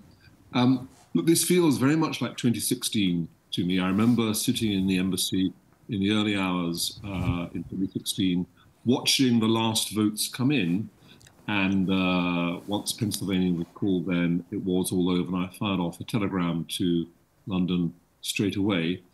2020, of course, it was also quite close and went dragged on and on and on. But this feels very 2016-ish, and I think you're right. I think it's nailed on for Trump now, and it's quite possible. I think that he might sweep all of the battleground states as he did in 2016. Look, there's going to be a huge postmortem in the Democrat Party, and I think two things stand out to me. First is I think the economy, performance of the economy, and especially inflation, which was up at 7% in 2022, is what has killed the Democrat chances. And second, I'm afraid Joe Biden, although he was a consequential and relatively successful president, but particularly for his first 2 years, he should never have run in 2024, should never have run, and they should have had a proper primary process in which a candidate would have emerged having come through that extraordinarily testing process and with the American public with a much better idea of who the candidate was. Giving Kamala Harris, although she didn't do badly, 109 days to introduce herself to the American people, just wasn't long enough. But I think the economy has been the biggest thing, and I think that's why Donald Trump is going back to the White House, despite the fact, Alistair, that in the first term, the performance of the economy under Trump for the first 2.5, 3 years was basically bang average. Then it all fell apart with the pandemic. So the economy was not great for Trump, but people have short memories. Kim, tell us, if you were working with the British Foreign Office, you were the ambassador to Washington, or you were advising the British government now, and let's imagine, for the sake of argument, a Trump administration's now coming in. What are the big do's and don'ts for Britain from January onwards in dealing with the new Trump administration? And how on earth do you deal with what he thinks about the Middle East, what he thinks about Ukraine, Russia, what he thinks about NATO? First of all, Rory, it's a very good thing that Keir Starmer took time out from his last trip to the States to go off and have a meal with Trump and meet him. Trump loves people to come and play court to him. And going to see him and doing that is exactly the kind of thing that he would expect. Doesn't mean you get a huge amount of gratitude for it, but it's kind of, you get to first base having done that. Also, I think the phone call that he made to Trump after the first assassination attempt was a good idea, and I think it was an idea of the British embassy in Washington at the time, and that was a good move as well. What I would say about when Trump gets into office is you have to do your best with what will be quite a difficult man to persuade on things. If you go back through Trump's history, you go back to the 70s, to the 80s, the 90s, he thought the same things about trade, about America's intervention overseas, about America shouldn't be the world's policeman, all this sort of stuff. He was saying that sort of stuff back in the 80s and 90s. He doesn't change his views easily. You look at his first term, some of the adults in the room who were mainstream Republicans slowed down some of the stuff he wanted to do, like withdrawing from the Paris climate change deal, like the tariffs he introduced on steel and aluminium, like withdrawing from the JCPOA, the Iran nuclear deal. They slowed it down. They didn't stop it. So if you think of three of the most worrying bits of foreign policy that Trump has committed to delivering, leaving the Paris deal again, stopping American arms supplies to Ukraine, and these 10 to 20% tariffs on all imports into America, you have to raise those issues with him and challenge him on them and explain why they're a really bad idea, all of them. You have to keep working at it. Hopefully all the Europeans will be saying similar things, except for old Viktor Orban in Hungary. Put pressure on him. But, don't have expectations it's all going to be fine.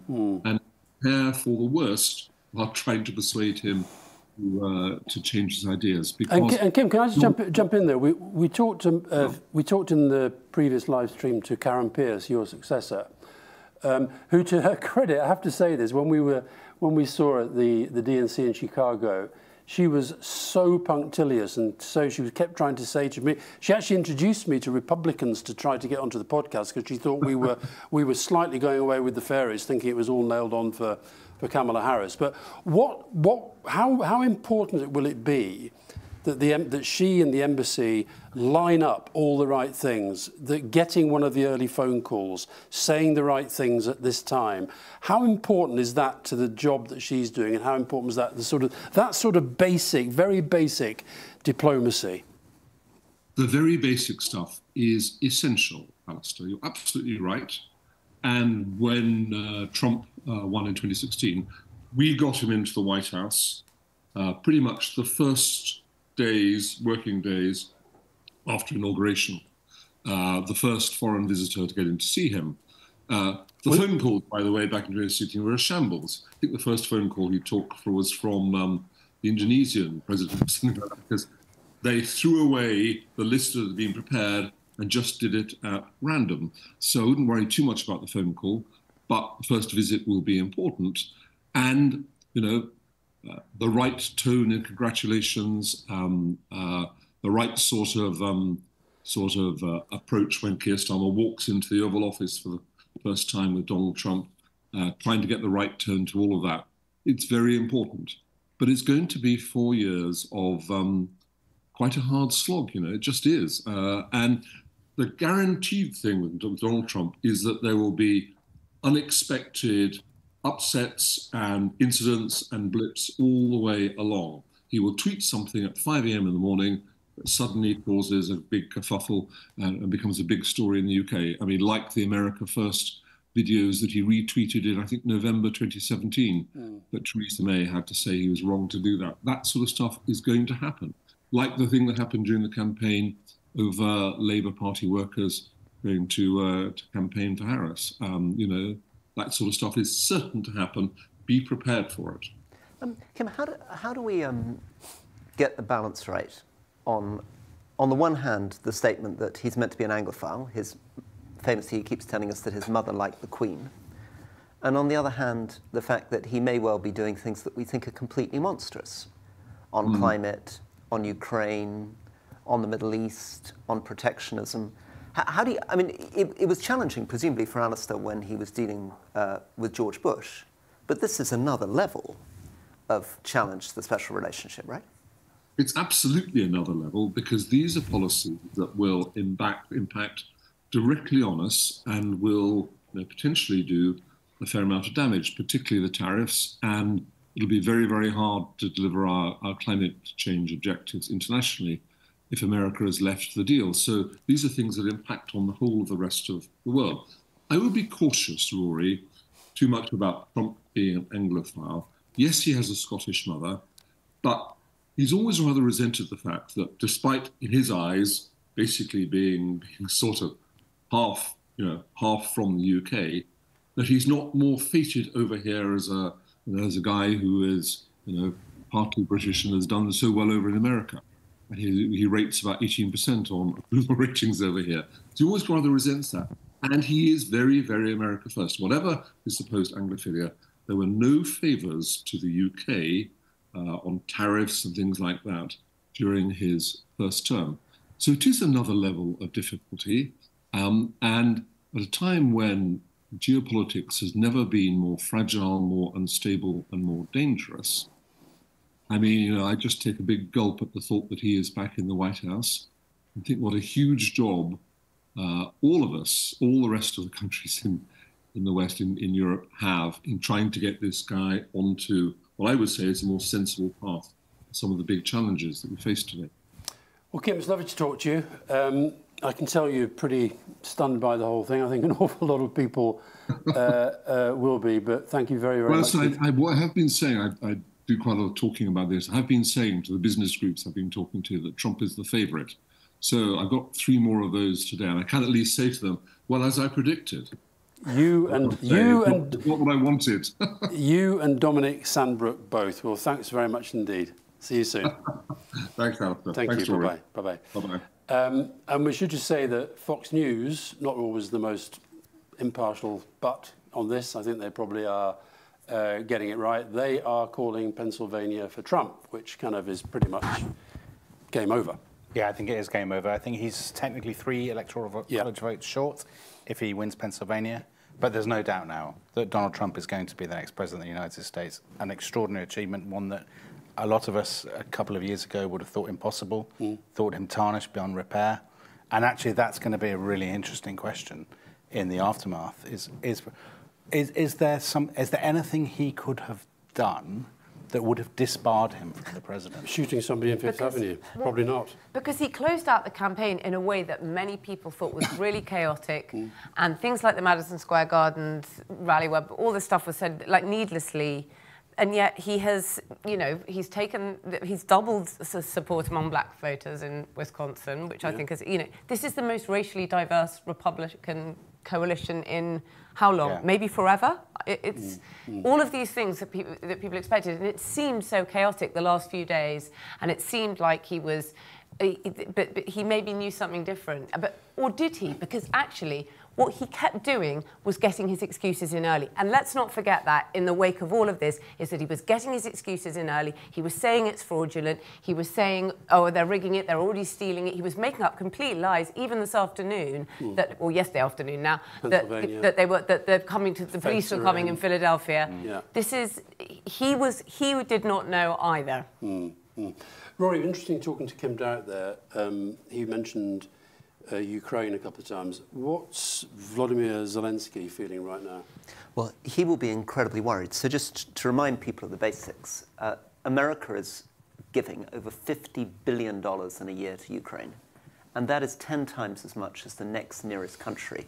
That means that Trump, who has said that he's going to solve the situation in 24 hours, and solve the situation in 24 hours, must mean conceding to Vladimir Putin. And conceding to Vladimir Putin means essentially a puppet state in Kiev.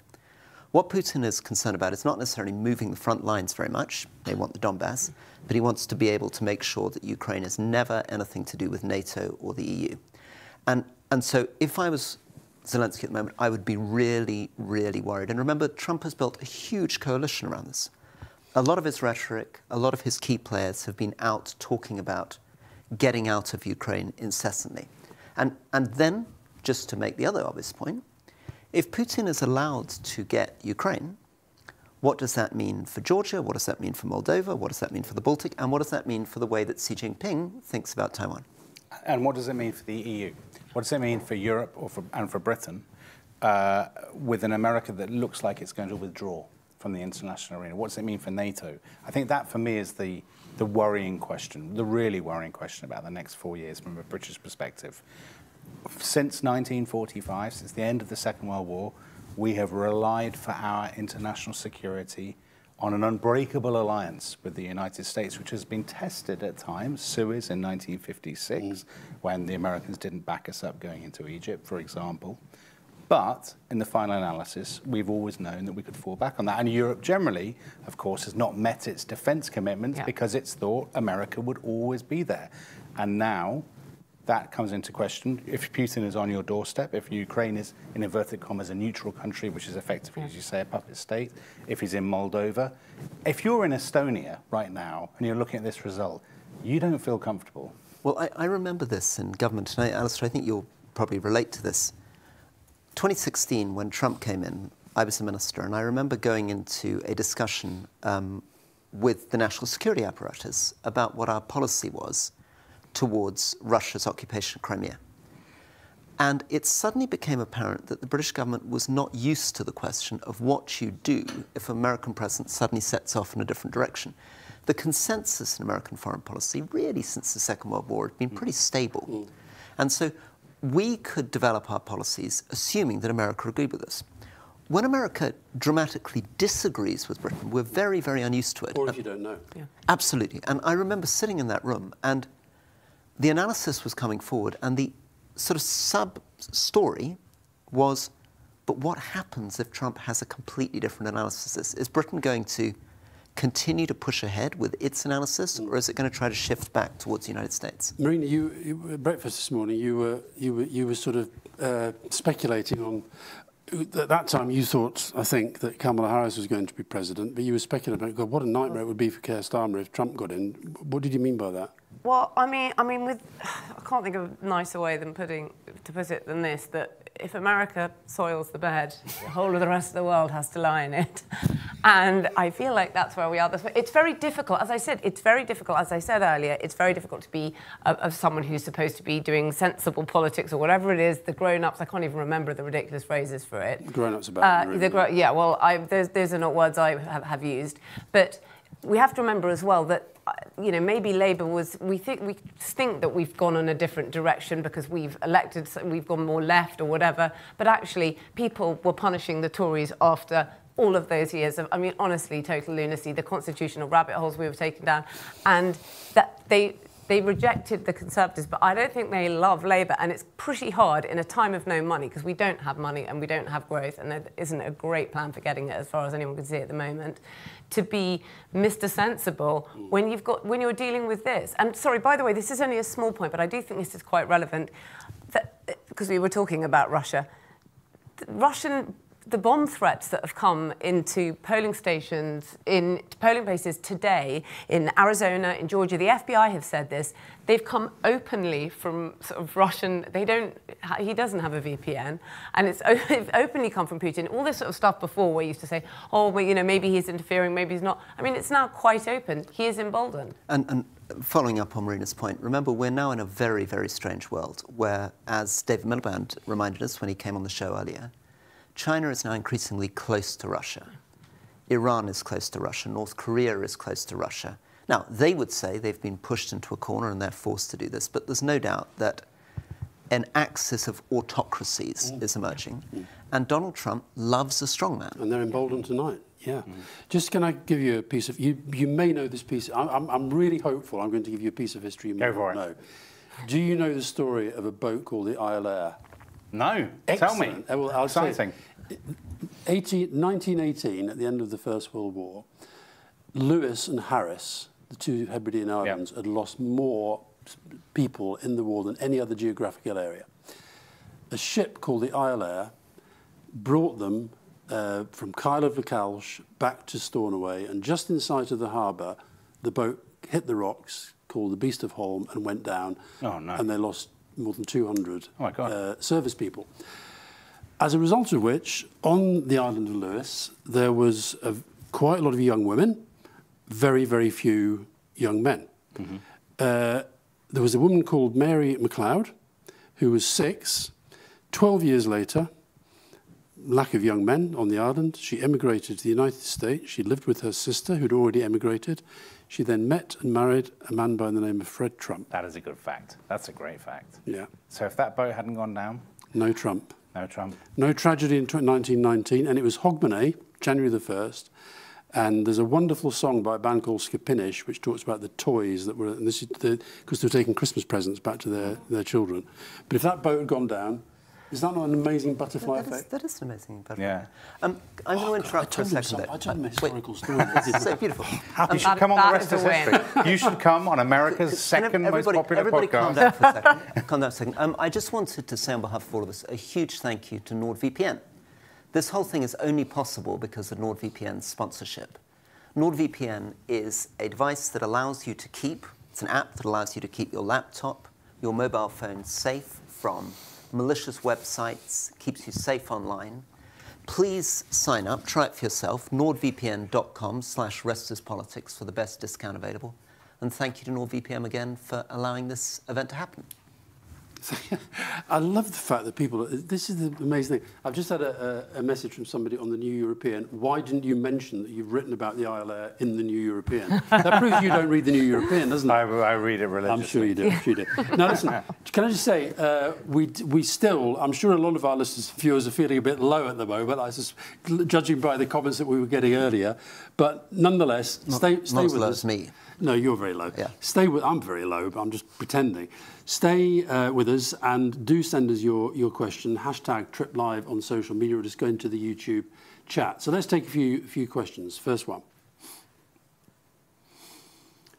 From Melina Padron. As a Latin American, I find it really hard to see Trump's surge amongst Latinos since 2020 is caused by anything other than sexism. Any thoughts? Immigration as well.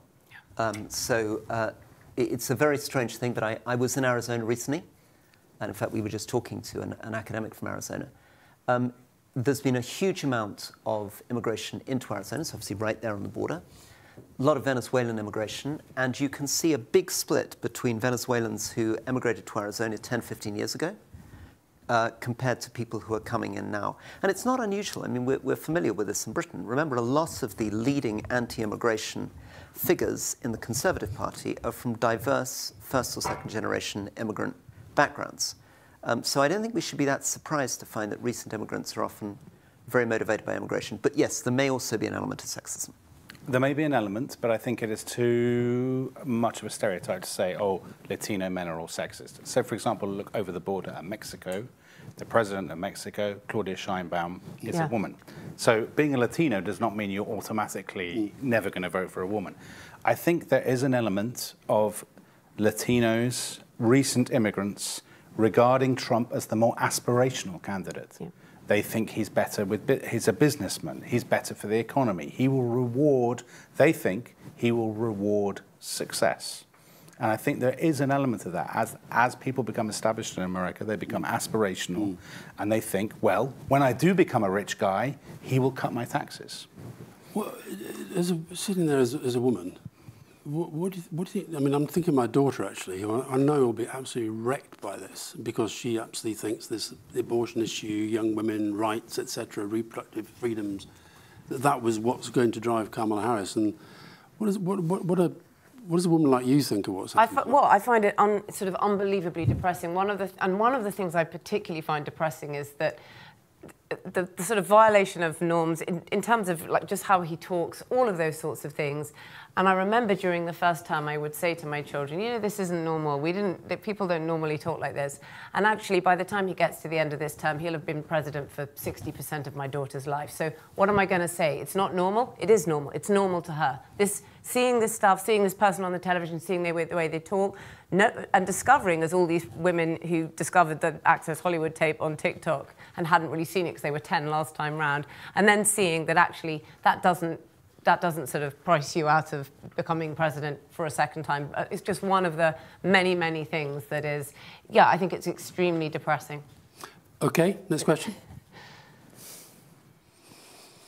Christian, what does the first week in government entail for the new US president? Well, I think we've got the feeling from Kim Darrett there that there's no sort of set pattern. I remember now that his first call was to the Indonesian leader.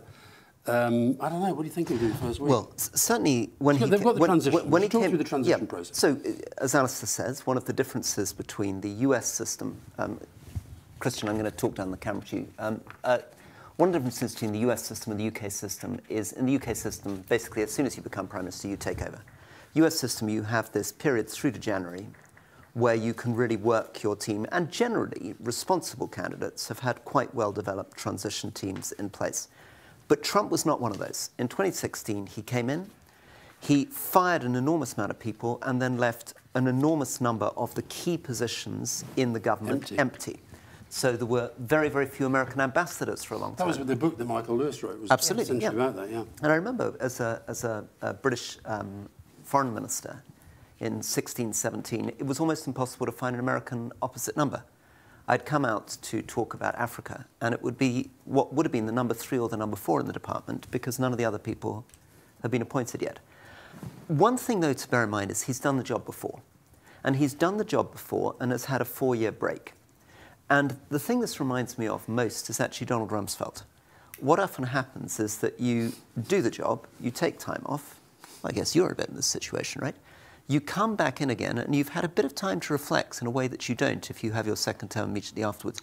And I think that probably... I've never been president of America. Probably makes you a bit bolder and a bit more radical. No, but I'd feel that. I mean, if I came back now as a minister, having taken 5 years off, I'd probably be much, much tougher and more ruthless. That was certainly true for Rumsfeld, who'd been a defense secretary under Ford, came back again under Bush, really was impatient and in a hurry to get things done. But he's so not a conventional politician. But Lutnick, Howard Lutnick, who we talked about, is the CEO of Cantor Fitzgerald, who's running the transition team. He is one of the people he's the guy who said everyone who is in the government is going to have to swear an oath of sort of loyalty and fidelity to Trump and his policy platform.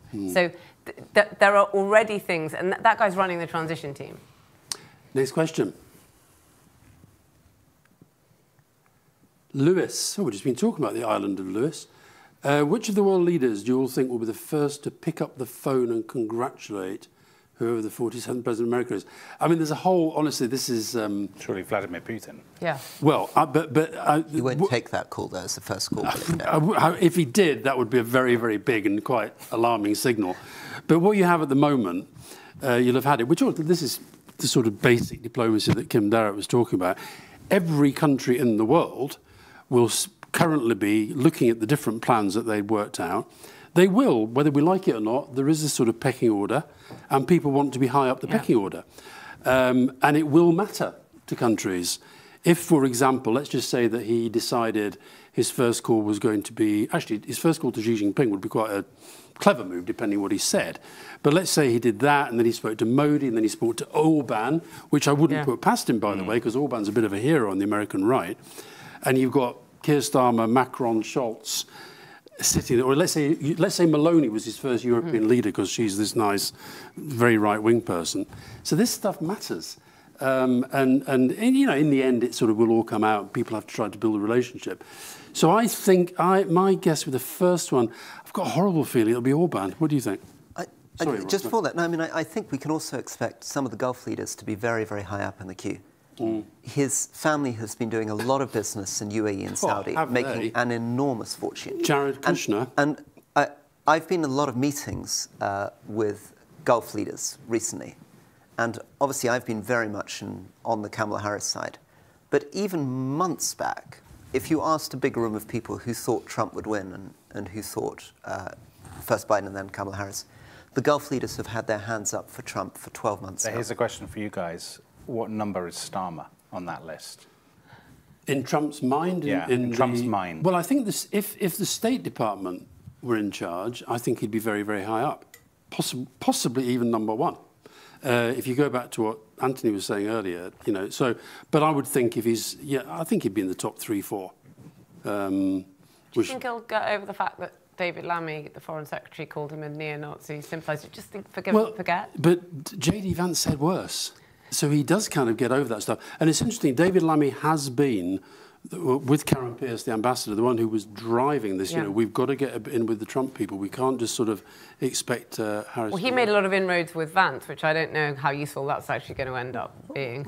No, but they did have those meetings that, that Kim was talking about. They did have that phone call. And I think, look, a lot of people in the Labour Party, when Keir Starmer put a phone call into Trump after the assassination attempt, and Trump took the call, a lot of people in the Labour Party, you know, what's he doing that for?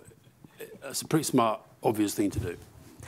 And the problem, of course, will be when Trump starts demanding things that we don't want. I mean, this will be the real test. If he goes full-on radical, I mean, what on earth? Let's just to sort of play it out. Right? Europe is on record, all of them, saying that fighting to defend Ukraine is existential. It's in the vital interests of Europe. If the American president suddenly wakes up in the morning and says, doesn't really matter, and I want to deal with Putin, what are they supposed to do? Are they supposed to suddenly reject everything they've said for the last 3 or 4 years? And the same thing will follow through with everything else. And that's what I really felt when he came in last time. It's so awkward, because actually the truth is that we don't really... When Alistair keeps attacking me for this, but it's true. When I first joined the Foreign Office, or teases me about it, when I first joined the Foreign Office, I asked a senior diplomat what we were supposed to be doing on an issue, and he said, find out what the Americans are doing and do a little bit less. And that's basically, since Suez, has been the attitude of the British Foreign Office. But that would be a very, very dangerous position to take right now. I think you've got, you know, Britain does have to have an independent foreign policy. But listen, there's no doubt, I think the ambassador was onto this, and obviously a lot of work has to be done at the relationships at every level. And we saw it with Theresa May. I remember, you know, we talked about the Queen when he walked in front of the Queen, but I remember the way he treated Theresa May. Do you remember that press conference at Chequers? It was awful. He was talking over her, boorish, bullying, rude. I think you're going to have to suck a lot of it up and get the relationship working at lots of other levels. Got another question here. This is definitely one for you, Dominic, because you were the guy who did said it. I love the name, Bingpot Cowabunga. Cowabunga. Do you remember that song Chumbawamba from the remember the Chumbawamba? No, but I remember... I get down, not down, and I get up again. That's Donald Trump's story. But Cowabunga is what Garfield likes to shout when he jumps across. It's the Teenage Mutant Ninja Turtles. Thank you. Okay. Anyway, Dominic, what might be the benefits of a Trump presidency? Can we think of any good things? You who thought he might win. So I know I'm sometimes cast as the sort of contrarian voice on the panel, and I was reading the comments after our first show. Some people saying, you need more balance and whatnot, and I'm expected to provide that. Personally, I despise Trump. I wish he hadn't won. I can't think of any good things. I think he marks the debasement of politics. I think it's a terrible moment, far worse than in 2016, for him to come back. Now, thinking about the positives, shake things up. Maybe there are two good things that come out of it. One, Britain and Europe have to think really seriously about their place in the world and about some kind of coordinated foreign policy in the long term and defence. So Trump was right about one thing. About spending. He was right that European countries had freeloaded on the back of American defence spending. So he's right about that, and maybe it's time to wake up. And I guess the other thing is maybe you get a better Democratic Party as a result of this, that the Democrats sit down and think seriously about how they can try and reach voters in the heartland that they have neglected for too long because they've been drunk on their own sort of excitable evangelism. And it's time to find a young Joe Biden. That's what they need. I think the risk, though, is that they will panic and go down their own populist path. That actually, what's so sad about it is I think that since 2016, there's been a real attempt by the Democrats to come up with quite a thoughtful, reasonable alternative vision, which has included more trade protection, included slightly more isolationist foreign policy. So Biden would say, if he's sitting there, listen, I listened to what happened in 2016. That's why we got out of Afghanistan and Iraq. That's why we kept some of the tariffs in place. That's why we had the Inflation Reduction Act. That's why we've been going after infrastructure. The problem now is they're like, whoa, if that's not enough, if the policy interventions we've done so far are not enough to win an election against Trump, what is it that we've actually got to do? Well, maybe the policy, it has been all right, but the mood music and the way they talk about all sorts of other things and the kind of, the wokery obscures it, and people don't actually understand that things are better or things are... I wonder whether that's the case. How much wokery really is there? Because when Alistair and I were at this convention, there wasn't much of it. I think it's people's perception. I think it's, if you're talking about trying to get back to those people in the heartland, it's people's perception that they're looked down on and that there's such complicated rules of speaking about this or that, and they mean well, but they're constantly being policed and told off. You have to find a candidate who is able to dispel any sense of that. So a brilliant example of that is Bill Clinton. Bill Clinton took over as the nominee in 1992 at a time when the talk wasn't of wokery, it was of political correctness. And Bill Clinton was brilliant at connecting with blue-collar voters and saying, I'm normal. I'm like you. I don't judge you. I'm not hung up on the right words that you use. And he was able to make these little gestures that reassured people that he wasn't on that fringe. Now, it may be a question of perception. It may be a question of perception rather than reality, but I think it really matters. Yeah, but I think the point, this thing about perception, I always feel with perception that means that somebody has successfully managed to weaponize an issue, and I think that's what I feel about woke. But my friend Jamie Rubin, who works at the moment for Tony Blinken, he has been saying to me for years that you don't understand how much further down this wokery path we are in the United States than back in the UK. Anyway, Fox News apparently are saying definitively that Donald Trump has won this election. We shall see whether the others say likewise. And meanwhile, we're going to go for a quick break. And when we come back, Anthony Scaramucci, provided he's not being carted off to Guantanamo Bay, will be back with us. See you soon.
Welcome back to The Rest is Politics here in New York, where I think we're all now pretty united in the view that Donald Trump is going to be President of the United States for the second time.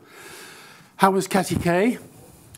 I think she was great, actually. I mean, she pointed out that Mark Cuban has already sent out a tweet and a message to Elon Musk and Donald Trump congratulating him and both of them, actually. And hey, listen, it is what it is. And I'll say this as an American. You want him to succeed. There's danger ahead, but you certainly want him to succeed on behalf of the world and the country. Yeah, just for viewers who've just tuned in, the key point is Pennsylvania. That's really what swung it for him. 94% of the votes are now in Pennsylvania. He's leading with 51% to 48%. There are two remaining points of uncertainty technically, which is the exact turnout and the number of outstanding mail ballots, but neither of them seem to work for Harris. It is now overwhelmingly likely that Donald Trump is going to be the next president of the United States. I mean, this kind of, Dominic, does make him, whether we like it or not, one of the most consequential figures in history. If you take his whole life. He's an extraordinary figure. Historians will be writing biographies of Donald Trump for as long as there is American history. Yeah. He is one of the most remarkable men ever to become president, given his backstory, The Apprentice, the wrestling, the casinos, all of that. I mean, it's for a biographer, by the way, it's a fantastic story.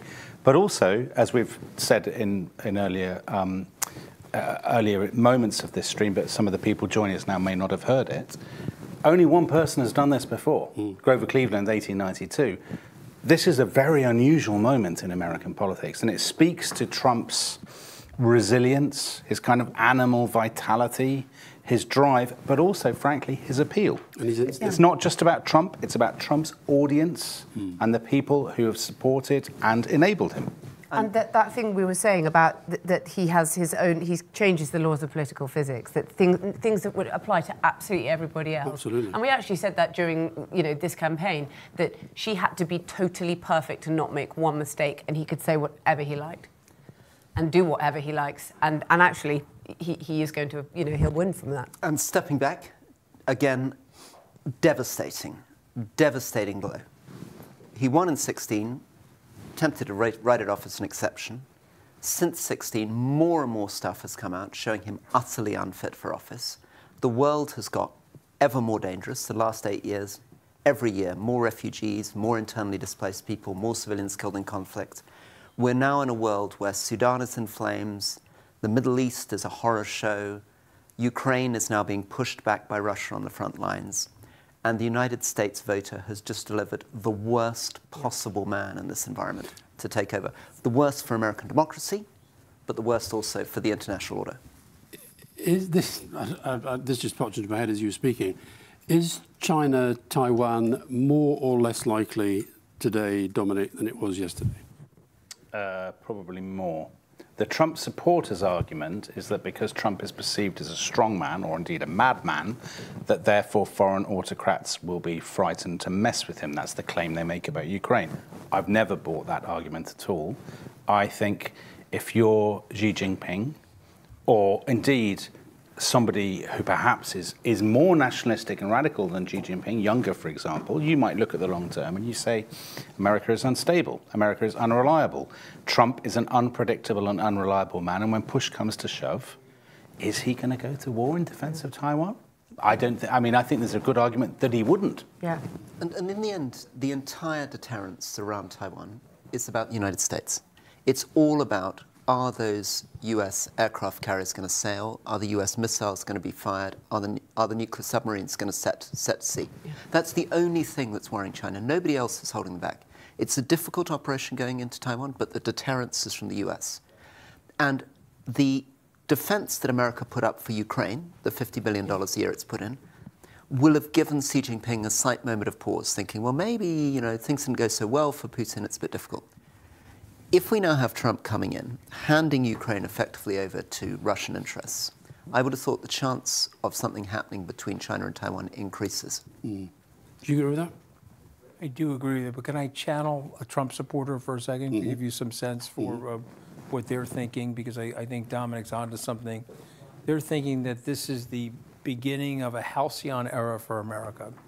They're thinking that the economic opportunities are going to open, deregulation. If you're in Bitcoin, it's going to 200,000. They're thinking that this is this incredible surge for America. They're also thinking that he's going to end the war in the Ukraine in 24 hours. He's going to be tough on China. The border is going to get closed, and that's going to be great for Americans that live in America for American jobs. That's the reasons that they voted for him. That's what they're thinking is going to happen, and they believe him. Well, it's important to know that. Okay, part of this modern economic dream is going to be an operation called Saley. And Saley, we're going to Saley? And you're going to go Saley. That's my favorite product. Again. Dominic, do you have Saley? You better. I watched this. Dominic, let's keep going here. The way he sits up straight when he does it. All right, let me look right down the barrel and let everybody know that Saley is sponsoring this streaming event, and we're very happy with Saley. And if you're just joining us, I don't know what Saley is. It's an incredible technology that you can download on your phone or other devices. It acts like an eSIM, and so when you're roaming around the world, you can save all those roaming charges, okay? The legendary, almost Nobel Prize winner in technology, Alistair Campbell, invited me into the Saley family, and now I'm inviting you into the Saley family.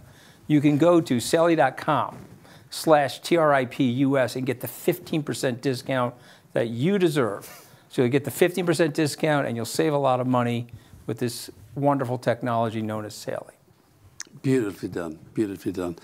Now, like me propping you up as a Nobel Prize winner. That's the thing you love. I mean, a guy who can barely, I've just about managed to master text messaging. Just before you go, Rick. So it's now 7 o'clock, 7 a.m. in the UK. It's, what are we here? It's 2 a.m. here in the United States. And the fact is that Donald Trump has won the election in 2024. The numbers at the bottom of the screen there don't quite yet say it, but it's nailed on. He is going to be president of the United States for a second time. As Dominic said earlier, he's only the second person in history to have done that, to have won and then lost and then come back as a winner. And he may even try to think that the Constitution allows him to go for another term after that. So this is a big, big night for America and indeed for the whole world. And we are going to be chewing over this, not just for tonight, but frankly, for the rest of our lives. So, Rory, where do you think we are? Well, stunning victory, looks like.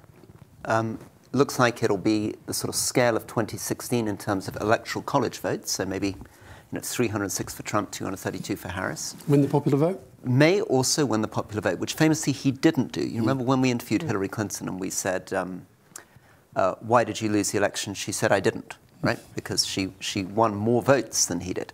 In this case, he may actually win more votes as well as winning more electoral college votes. And despite the fact that the Democrat strategy is quite different. So in the case of Hillary Clinton, they were accused of taking for granted the key swing states, Michigan, Wisconsin, Pennsylvania. That hasn't been the case this time. She put a lot of energy, Kamala Harris, into those states. And if she's lost the popular vote, it's partly because she neglected places like Florida, where the popular vote may have come in. And again, for people who are just tuning in at 7 in the morning, this is a game changer. It's a game changer for American democracy, for the Supreme Court, for the rule of law. It's a game changer for NATO, for the Middle East peace process, for Russia and Ukraine, and potentially much wider. This is the most extraordinary, and I think from the point of view of the five of us around the table, one of the most horrifying events that we've seen in the last 20 years. And which 4 of us on the panel got wrong. You absolutely adamant totally wrong. Going to win. Likewise, Anthony. Marina and I, a little bit head and heart, sort of wobbling, but Dominic, to be fair, said right through the whole thing that I try not to be too smug. And you and smugness, Dominic, it just doesn't work. It doesn't work. I just sent my congratulations to their campaign, to a number of my friends that work on that campaign. Got it wrong. But in the immortal words of Barry Diller, when he lost the Paramount transaction in the early 90s, they won, we lost, next. And that's all you can do in life. Okay? Absolutely. All right, let's go. Let's just take a look at the map so that we can, maybe Rory, you just talk us through. Sure. If we can get it up, please. Thank you very much. There we go. Okay, so we're looking here at a map in which the fundamentals are not very surprising. The classic blue states, like California, on the left, have gone to Kamala Harris. Some of the states which might have been in play 8-12 years ago, places like Texas and Florida were surprisingly marginal not that long ago, very, very solidly with Trump. But the key question is not what's happening on the left there, which is Arizona and Nevada, which don't have that many electoral college votes. Everything now comes down to Pennsylvania, because Pennsylvania has the absolute vital 19 electoral college votes to get through. And there, 96% of the vote has been counted. Trump is leading consistently. It's almost impossible to come up with a theory on how Kamala Harris can win Pennsylvania. And in fact, he's leading in all three of the key Michigan, Wisconsin, Pennsylvania states, which is what would bring him home to a victory potentially slightly larger than his victory in 2016 in electoral college terms, and certainly larger in the popular vote terms. Now, Dominic and Marina have decided that they want to have a little break. They're fed up of our company, or I don't know what. Or they. But Anthony, has he changed the electoral map? Has he changed politics? How do you think we reflect on what this says about the change that he's brought to the American politics? It's a combination of a number of things. There's a tremendous amount of populism. Populism is surging. To your guys' earlier point, maybe the Democrats will take that, or maybe they'll get a good leader that will get them away from that. It's hard to know. But remember, this is also a vote against something, right? And so if you think about what happened here, it was woefully mishandled. Biden wasn't up to running. He wasn't capable of admitting it. That's a Shakespearean pride thing. They left her with 105 days to put this together. It was very, very hard to do. And as Dominic mentioned, she wasn't out of central casting as the type of person to beat Donald Trump. You know, when we did an interview, the three of us, I guess it was April or May of this past year, I said that she couldn't beat him. And I said that Newsom would be the person that he would be the most fearful of. Another Californian, though. Yep, another Californian. I then got on the Harris train, and I tried to help her. I offered her my support. I endorsed her. I went back to look at the interview that we did together, and there were comments in there. I said, well, you're for Harris now, but you said in this interview that you didn't think she could win. I just want to point out to people, this is what happens in life. You get ownership of something, and then you get emotionally invested in it, and sometimes it takes away some of levels of your objectivity. There's also, of course, elections going on in the Senate and Congress, and it looks like the Senate is going to be under Republican control. Yep. Supreme Court, we've talked about before. So in terms of getting the hands on all the levers that you need, he's getting his hands on the levers. He's in good shape. If he gets the House, he's really got the whole ball game, because he can start really making structural changes to that government, and he could make that government into a different. Maybe on this map, it's early to call, but it may be that actually his victory in the Senate is unusually decisive. We've had a long time when the Senate has really hovered at 50-50, unusual in historical terms over the last 20 years. He's currently leading 51-42 on the Senate. So he could be in quite a strong position there. What's happened since the midterms when people were saying Trump's a loser? Is it how much when we analyse this? None of us know. Millions of people out there have all voted for all their different reasons in different parts of the country. But how much is this Trump winning, and how much is it the Democrats losing? Well, again, I mean, none of us really know the answer to that, but I do think people go into that voting booth these days. I mean, 85% of the people polled, would you wish two different choices? And 85% of the people say, yes, we would not like these two candidates. So you're picking the lesser of the two evils. And then you have to say the Democrats have to have a reckoning. Why did they pick Trump over the narrative that we were offering America? What are we doing wrong? This is a big reckoning, by the way. This is like when Bill Clinton formed the Democratic Leadership Council 30 years ago. These guys have to have a coming to Jesus with themselves, and they have to say, what are we going to do? In the meantime, what are the Republicans going to do? Because I can just tell you guys this. In 2012, Romney lost. It was a night like this, 12 years ago, We regrouped as a party. We put out a position paper and said, we got to be more friendly to immigrants. We've got to be more friendly to the Latin community. And we had this whole glowing thing that we were going to do to make the party look like the beautiful, colorful mosaic of the American people. And then in came Donald Trump with this hard right and hard white strategy, which is totally against the position paper that we wrote. And now it's 12 years later, he's doubled down on that, guys. He's doubled down on that. So the question is, what are the Republicans going to do? Are they going to just go hard right and hard white? And if they're going to do that, they're going to have to change the rules of the game to stay in power because their registrations are shrinking. Largest registrations are independents. Second largest registrations are Democrats. Smallest registration are the Republicans. Yet, they're going to come out of this thing possibly with the presidency, the House, and they're probably going to get 2 more Supreme Court picks. So, hey, Dems, what the hell are you guys doing? Wake up. It's also going to really shake up the way that we think about campaigning. Because the Democrats did everything that you're supposed to do. They raised more money. They had a much bigger ground game. They had much more discipline. And they lost. And they didn't just lose the presidency. They lost the other races too. Trump is suggesting you don't need a ground game. He didn't even bother to have anybody out on the ground in Michigan. Barely had any officers in Michigan. Looks like he's won Michigan. And he does it through pure power of celebrity on social media. He basically thinks he doesn't need people knocking on doors, and he seems to be vindicated.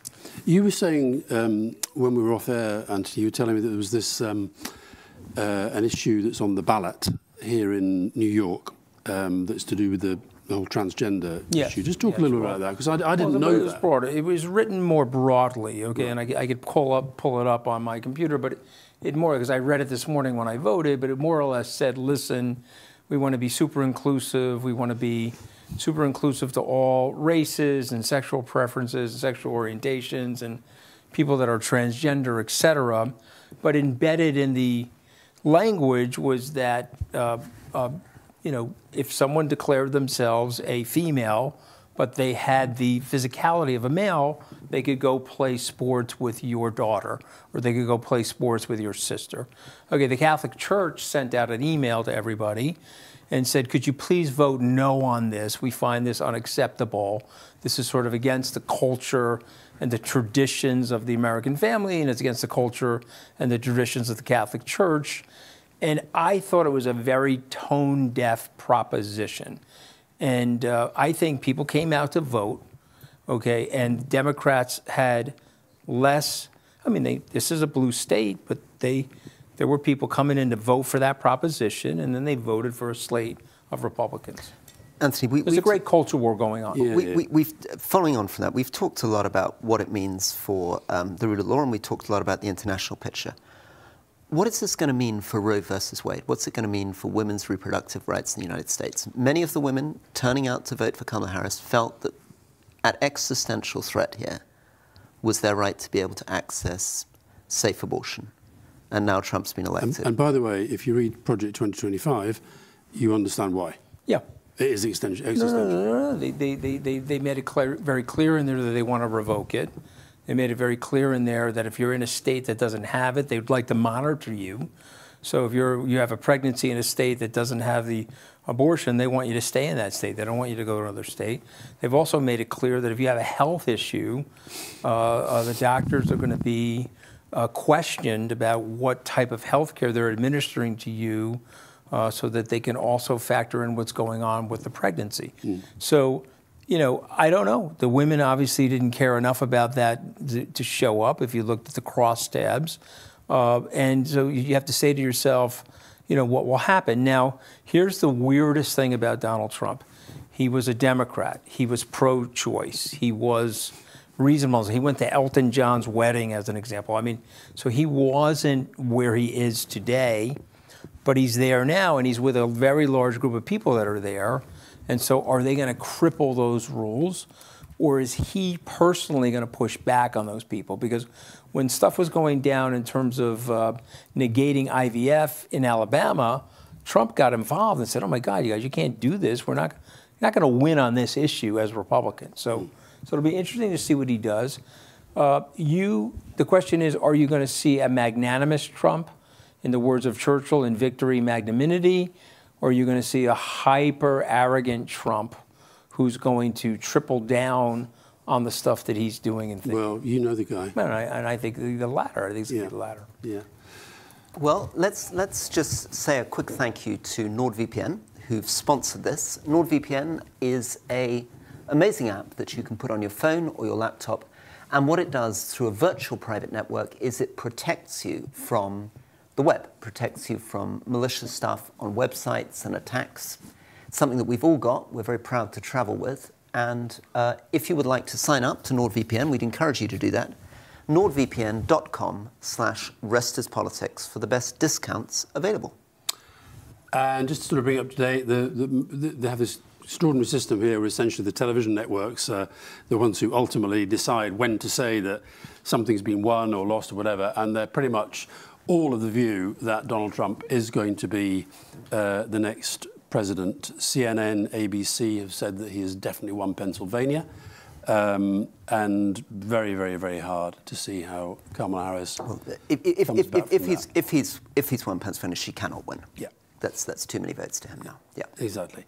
Thank you very, very much, all of you who've been sending in tons and tons and tons of questions. Let's take a few of them now.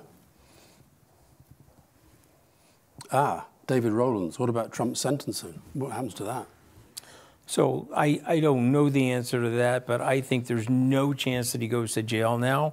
I think that November 26th sentence is suspended. Could the judge say, hey, when your term is over as president, you're going to be on parole? I don't think he was going to go to jail for that anyway, by the way, those infractions. The other two cases, Trump has promised to fire the special prosecutor. I don't know. I think he'll be allowed to do that if you read the immunity case. And just to point out to people overseas, if you read the Supreme Court immunity case, it's not as bad as the liberals are saying, but it's reasonably bad in terms of this king-like immunity. And the best example I can give you, if this was 1972 and Richard Nixon and his team were perpetrating the Watergate crimes, it would be under the umbrella of protection related to that immunity case. So you know, listen, he'll just say, it's my presidential authority under the immunity, bye-bye Jack Smith, bye-bye those cases. What's at risk here is he goes to pardon some of the January 6 people. You know, one of the things he's done, which some Americans like me find reprehensible, at these rallies, he's playing this like... Patriots. This Frankenstein national anthem. It's a chorus of people.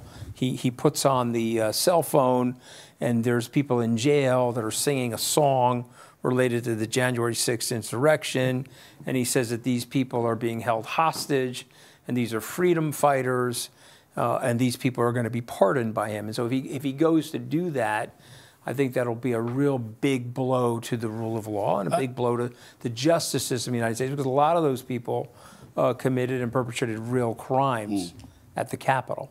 And on the flip side of that, Kamala Harris, one of her better lines of attack was, he's got a hit list, I've got a to-do list. Right. The people on the hit list, people like Liz Cheney, people like Mark Milley, people like you. Yeah. Are you feeling genuinely that he might come after you in a big way? So I don't think he's going to do that. The question is, will some of his minions do that?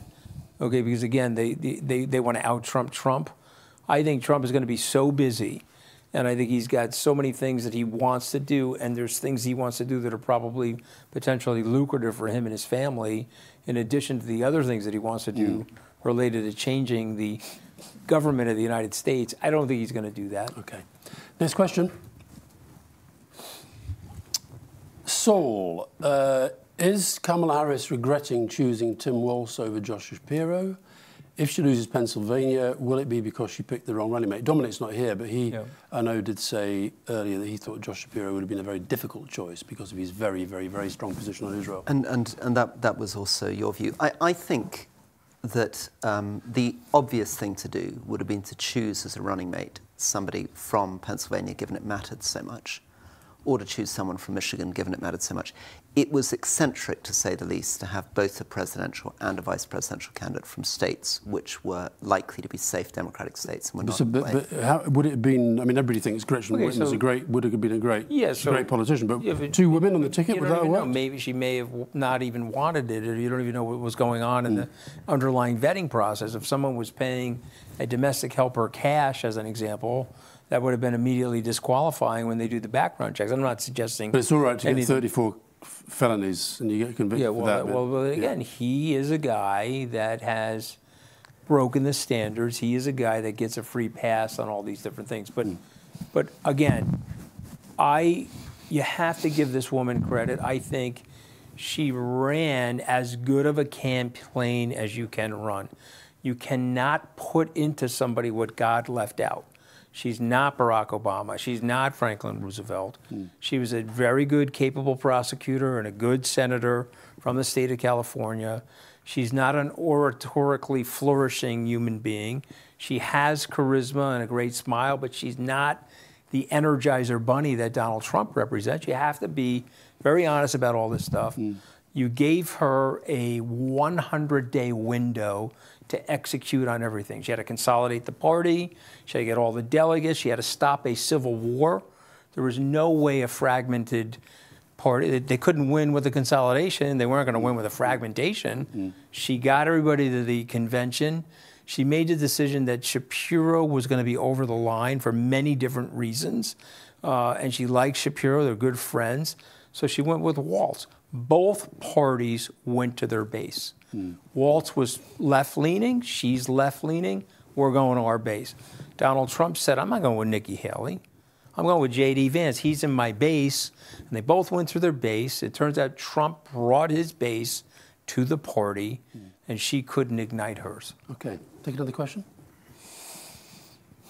Gareth Brown, should the Harris, one for you, Rory, should the Harris campaign have lent into the Biden record more, inflation back to normal now, to head off the Trump attack on cost of living? I don't think you can do that simply through a campaign.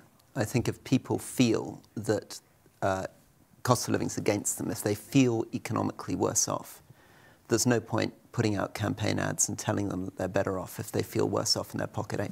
I think campaigns can do certain kinds of things. They can damage candidates, but they're not going to fundamentally change people's views about their own personal economic situation just by throwing macroeconomic statistics at them. So again, a weird thing. Trump wouldn't understand what the GDP coefficient is or what the difference is between transitory or secular inflation, but he gets a pass on that because he was the apprentice and he's a supposed billionaire. So he gets a pass on all those things. She gets no pass on that, right? Yeah. She's got to be flawless. He can be lawless, right? There's no pass for her.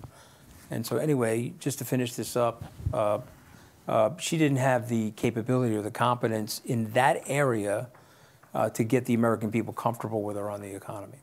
Okay, we're going to take a quick break, and when we come back, we'll be back to a full complement. We'll find out what Dominic and Marina have been doing and why they suddenly left the set. Could be some big dramatic development we don't know about. We'll just have to find out when they come back. See you soon.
Welcome back to The Rest is Politics, live stream from New York, where we're digesting the pretty extraordinary developments overnight, which is Donald Trump is essentially, he's pretty much walking this election.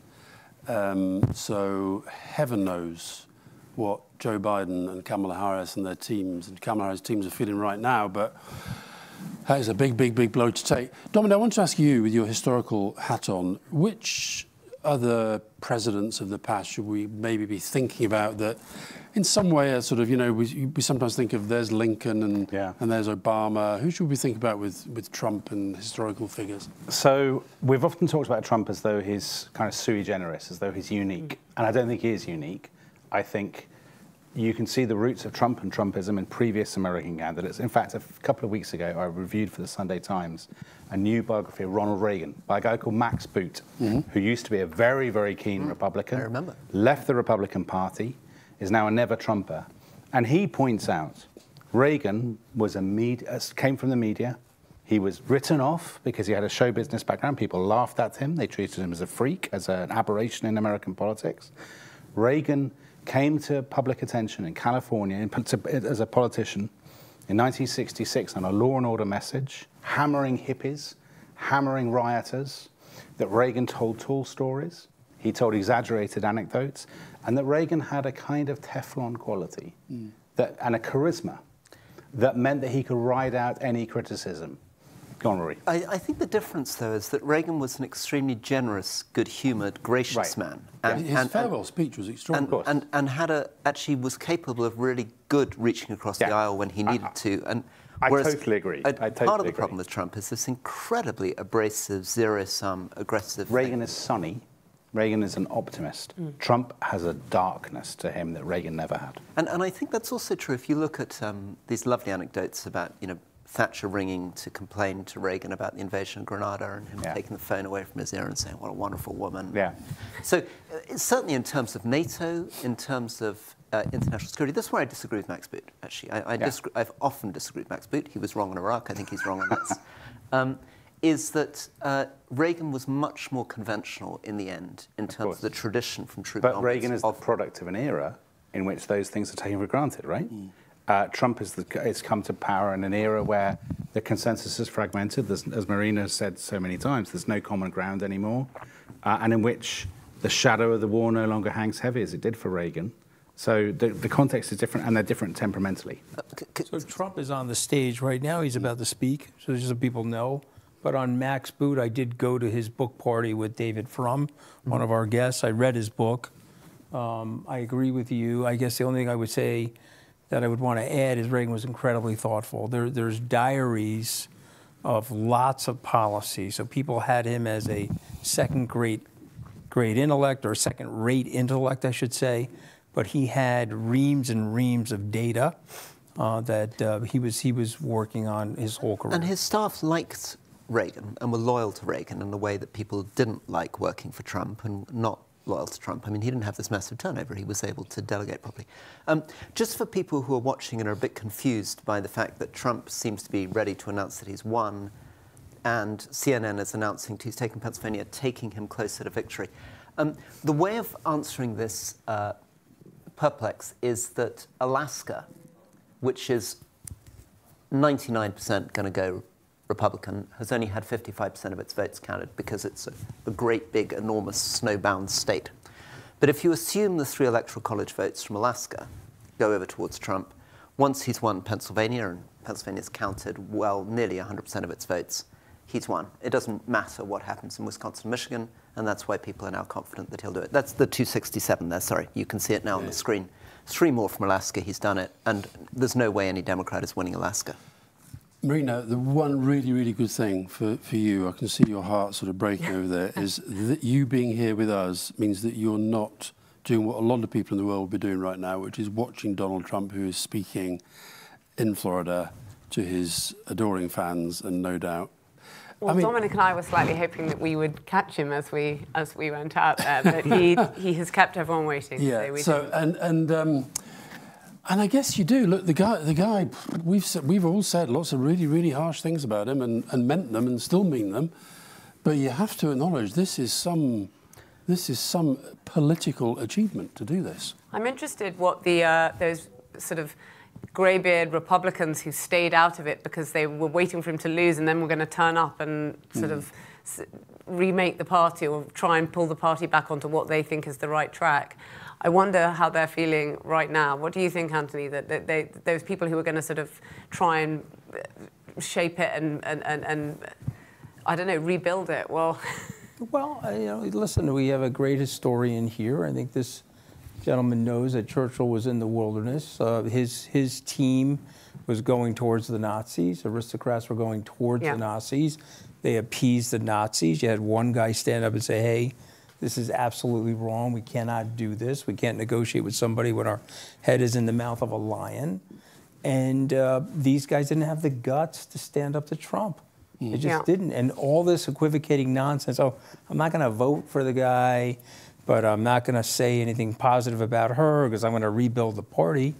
Dude, it's just a bunch of equivocating nonsense. You know, I would rather be in a place of dissidence to that party and Donald Trump because of the principles associated with the care of the democracy, the care of the alliance. You know, Condoleezza Rice wrote a brilliant op-ed or an article, an essay in Foreign Affairs magazine about a month ago about the consequences for the United States of isolationism. We can't do it. Your favorite president, Franklin Roosevelt, he understood that. He understood. There's a famous story that's told in the latest biography of Roosevelt where he's wheeled up to the radio. It's 1940. Everyone's mad at him that he's running for the third term. And he promises America on the eve of the election that they're not going to war. Okay, they shut the radio off. He wheels into the study. He lights up the cigarette with the holder. He turns to his son, James, man, I just told a very big lie to the American people. And James said, well, why did you do that, Dad? He said, well, we're going to war. But I wasn't going to win this election if I told them that we were going to go to the, you know, and he was, I have to guide these people. Some leaders are thermometers. That's Donald Trump. Here's the heat. I'm going to sense the heat, reflect it back to you. Some leaders are thermostats. That's Franklin Roosevelt. You guys are at 80 degrees, but I'm setting the temperature for 72. I got to bring you down there, and I got to get you over the hump because you don't understand. We have to go help these people that are free. We have to help the liberal democracies. This is not Trump. Just to add to what we've talked about, let's not get away. We'll get very caught up in how did Trump pull this off. And it is remarkable. And it's remarkable, you know, that when Arnold Schwarzenegger, for example, who people thought was a big celebrity figure, comes out and endorses Kamala Harris against Trump, doesn't seem to have had much impact. That the power of the Trump celebrity seems to be, and maybe we could get into that. Yeah. Why is it that Arnie doesn't count as much as Trump in the whole world? But let's not forget, this is also a man who has signed up to mass deportation. Right, Trump has said repeatedly that he's going to use the local police to round up immigrants and forcibly deport them out of the US. I mean, so great. You know, he's pulled off an amazing piece of political skill. This is a horror show about the unleashed. By the way, the thing about Ronald Reagan, I wrote a book about populism a while back, and somebody sent me, said, before you do this, but you must read Ronald Reagan's final speech as president. On immigration. On immigration, and I did, and it was incredible. And the most incredible thing about it was, I don't think there was a single word of that speech that Donald Trump could utter without people saying, you're being utterly ridiculous. It was a love letter to immigrants and immigration. And now, as you say, we're talking about, will it happen, Anthony? Will they do that? This forcible deportation of millions of people? How's that going to work? So the consequences for the country would be overwhelming. And so hopefully there's somebody sensible in there and says, to them, look, you can't do that. Oh, by the way, you know, these people that are supposedly illegal, a lot of those people would have voted for you, Mr. President, meaning it's not, oh, they come in and they're 100% voting like Elon Musk said, they're going to bluify the whole country. Some of these people are traditional conservative Catholics, believe it or not. But let me just give you these stats because it's very important to understand. We have 1.8 million people in prison in this country. Let's say we're going to use that number. We're going to deport 1.8 million people. That would cost the U.S. taxpayer and the federal government $88 billion. SWAT teams surround them up. You don't just fly them away to someplace. You got to concentrate them in camps. Oh, that's a concentration camp. So you take them out of their house, Elian Gonzalez style. You put them in a concentration camp waiting for their deportation. That's an $88 billion hit. But then you got a loss of tax revenues. Many of these people are working. They're not just sitting around like the New York Post writes about getting money from the government. Some of them are. I'm not saying there aren't, but not the majority of them. They're paying taxes and they're contributing to the social security system in the country, and they're contributing to the GDP. You want to pull 15 million people out of this country, you'll tip the country into a depression. It's just not a practical thing to do. But if we're going to go there, I'm telling you, people are going to be looking around saying, what the hell did we sign up for? What role do you think the media, both old legacy media and new media, have played in the creation of Trump? Do you think without social media he would never have become the phenomenon he is, or was it? Yes, I saw, actually, when we just went outside for a moment there, I saw that Elon Musk had tweeted, "You are the media now," to all the people, any user of Twitter, X, whatever. No, he couldn't possibly have become who he was without social media. And you have to remember, he sort of ran the free world off social media. His tweets moved markets, and we heard about policies first via that. The legacy media, the people he was recently suggesting he didn't mind people shooting through. I mean, they're becoming less and less important, and they're becoming, in some ways, more kind of angry and desperate. And you saw this kind of big, the big blow-ups at the Washington Post and in lots of liberal newsrooms. But I think it's very difficult to imagine him at all without social media, because it's very difficult to imagine him without two things. First of all, doing The Apprentice, because he redeemed himself from being a nothing and from being a sort of business failure by that point, and then he came back into the public imagination in that sense. But then to use and understand social media in a way that lots of people didn't at the time. People thought it was sort of slightly humiliating how much time he spent on it, and that it wasn't really a dignified. Can I ask you a question? Yes. If you don't mind. The people that vote for Donald Trump believe that the mainstream media has lied to them and misled them on so many different topics, including Donald Trump himself. What's your reaction to that?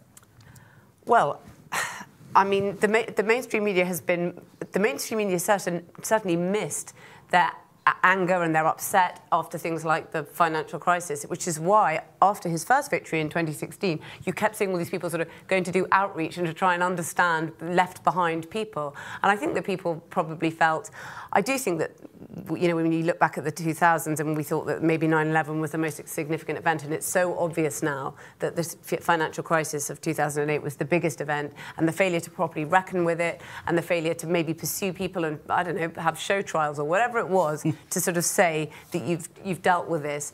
So many of the sort of the political shocks of, 2016 and beyond flow from that. There's, talking of social media, Marjorie Taylor Greene, as you'll see on the screen, has just tweeted, "Donald Trump will be the 47th President of the United States." That is true.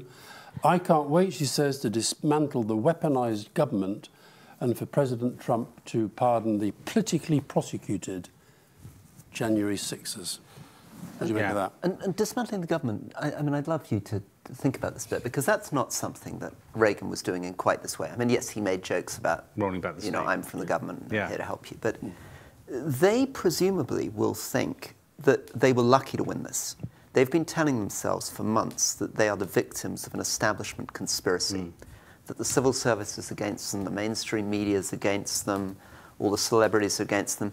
They're going to feel they're going to have to come in and change the rules of the game so they're more likely to win next time. And presumably that's going to involve some pretty extraordinary bits of constitutional shenanigans, mucking around with the civil service. I mean, Alistair managed to make his way through that entire Project 2025 document. A lot of that is about reshaping the civil service. Gone. Yeah. So there's a bit of a Javier Milei thing there. Sure. And of course he did it. He wasn't just bluffing. Milei's done it. A purge of the civil service, I think, definitely.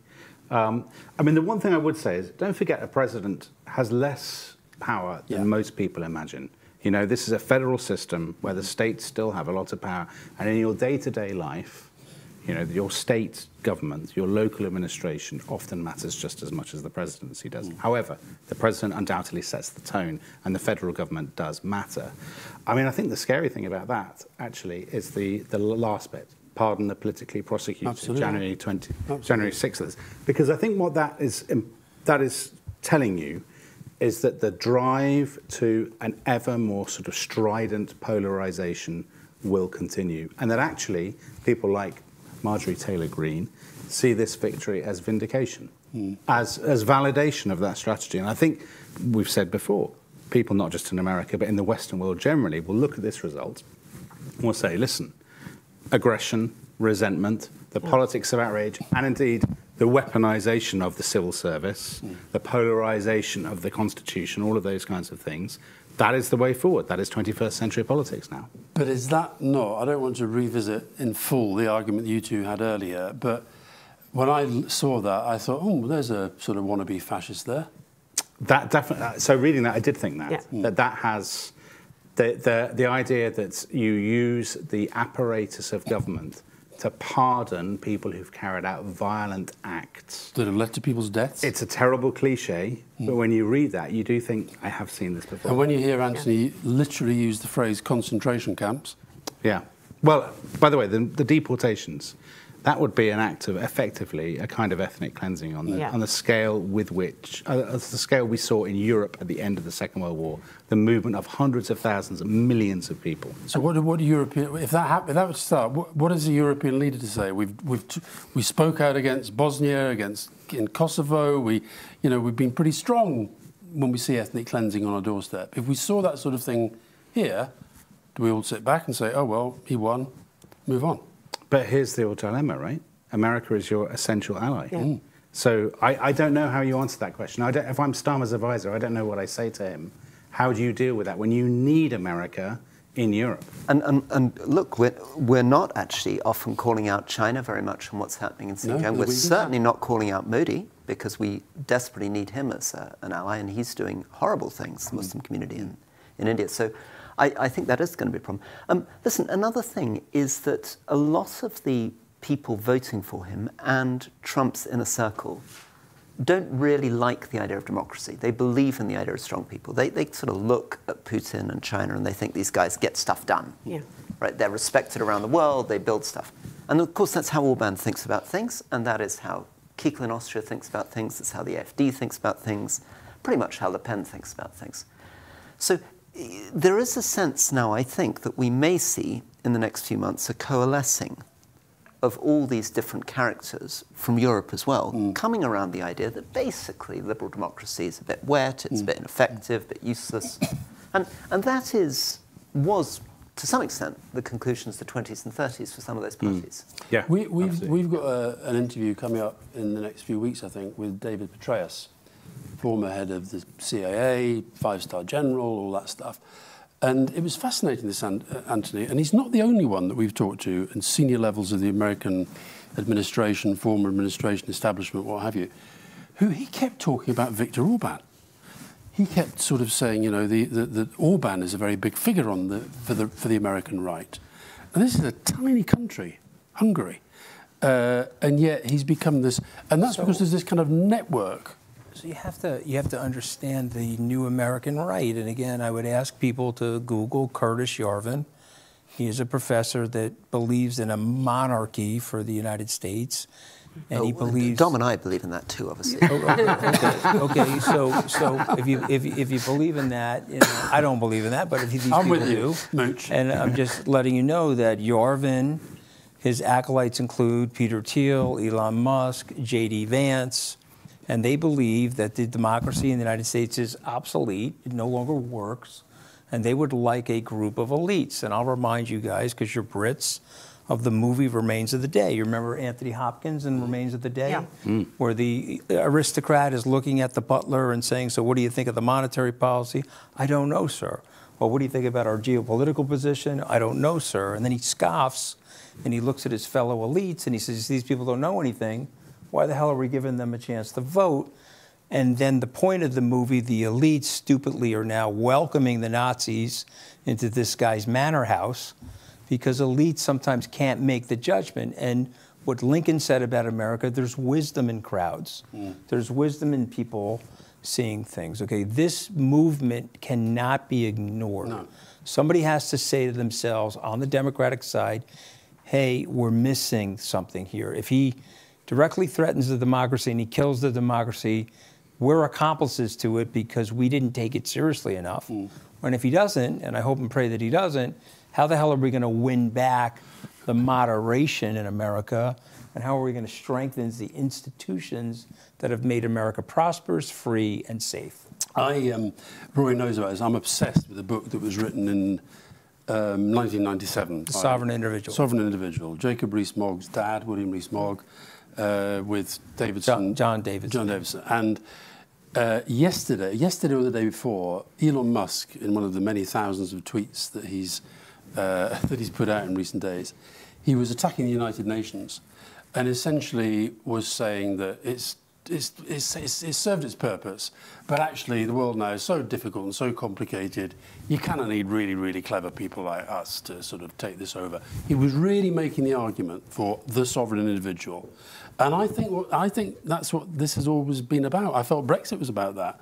I felt this was about taking away the rules, taking away the guardrails, taking away the limits on democracy, so that the rich guys could get richer, the powerful people could get more powerful. And I still believe that. And honestly, if people read that book in the context of what's happening today, say what you like about William Rees-Mogg, but my God, he was a clever guy.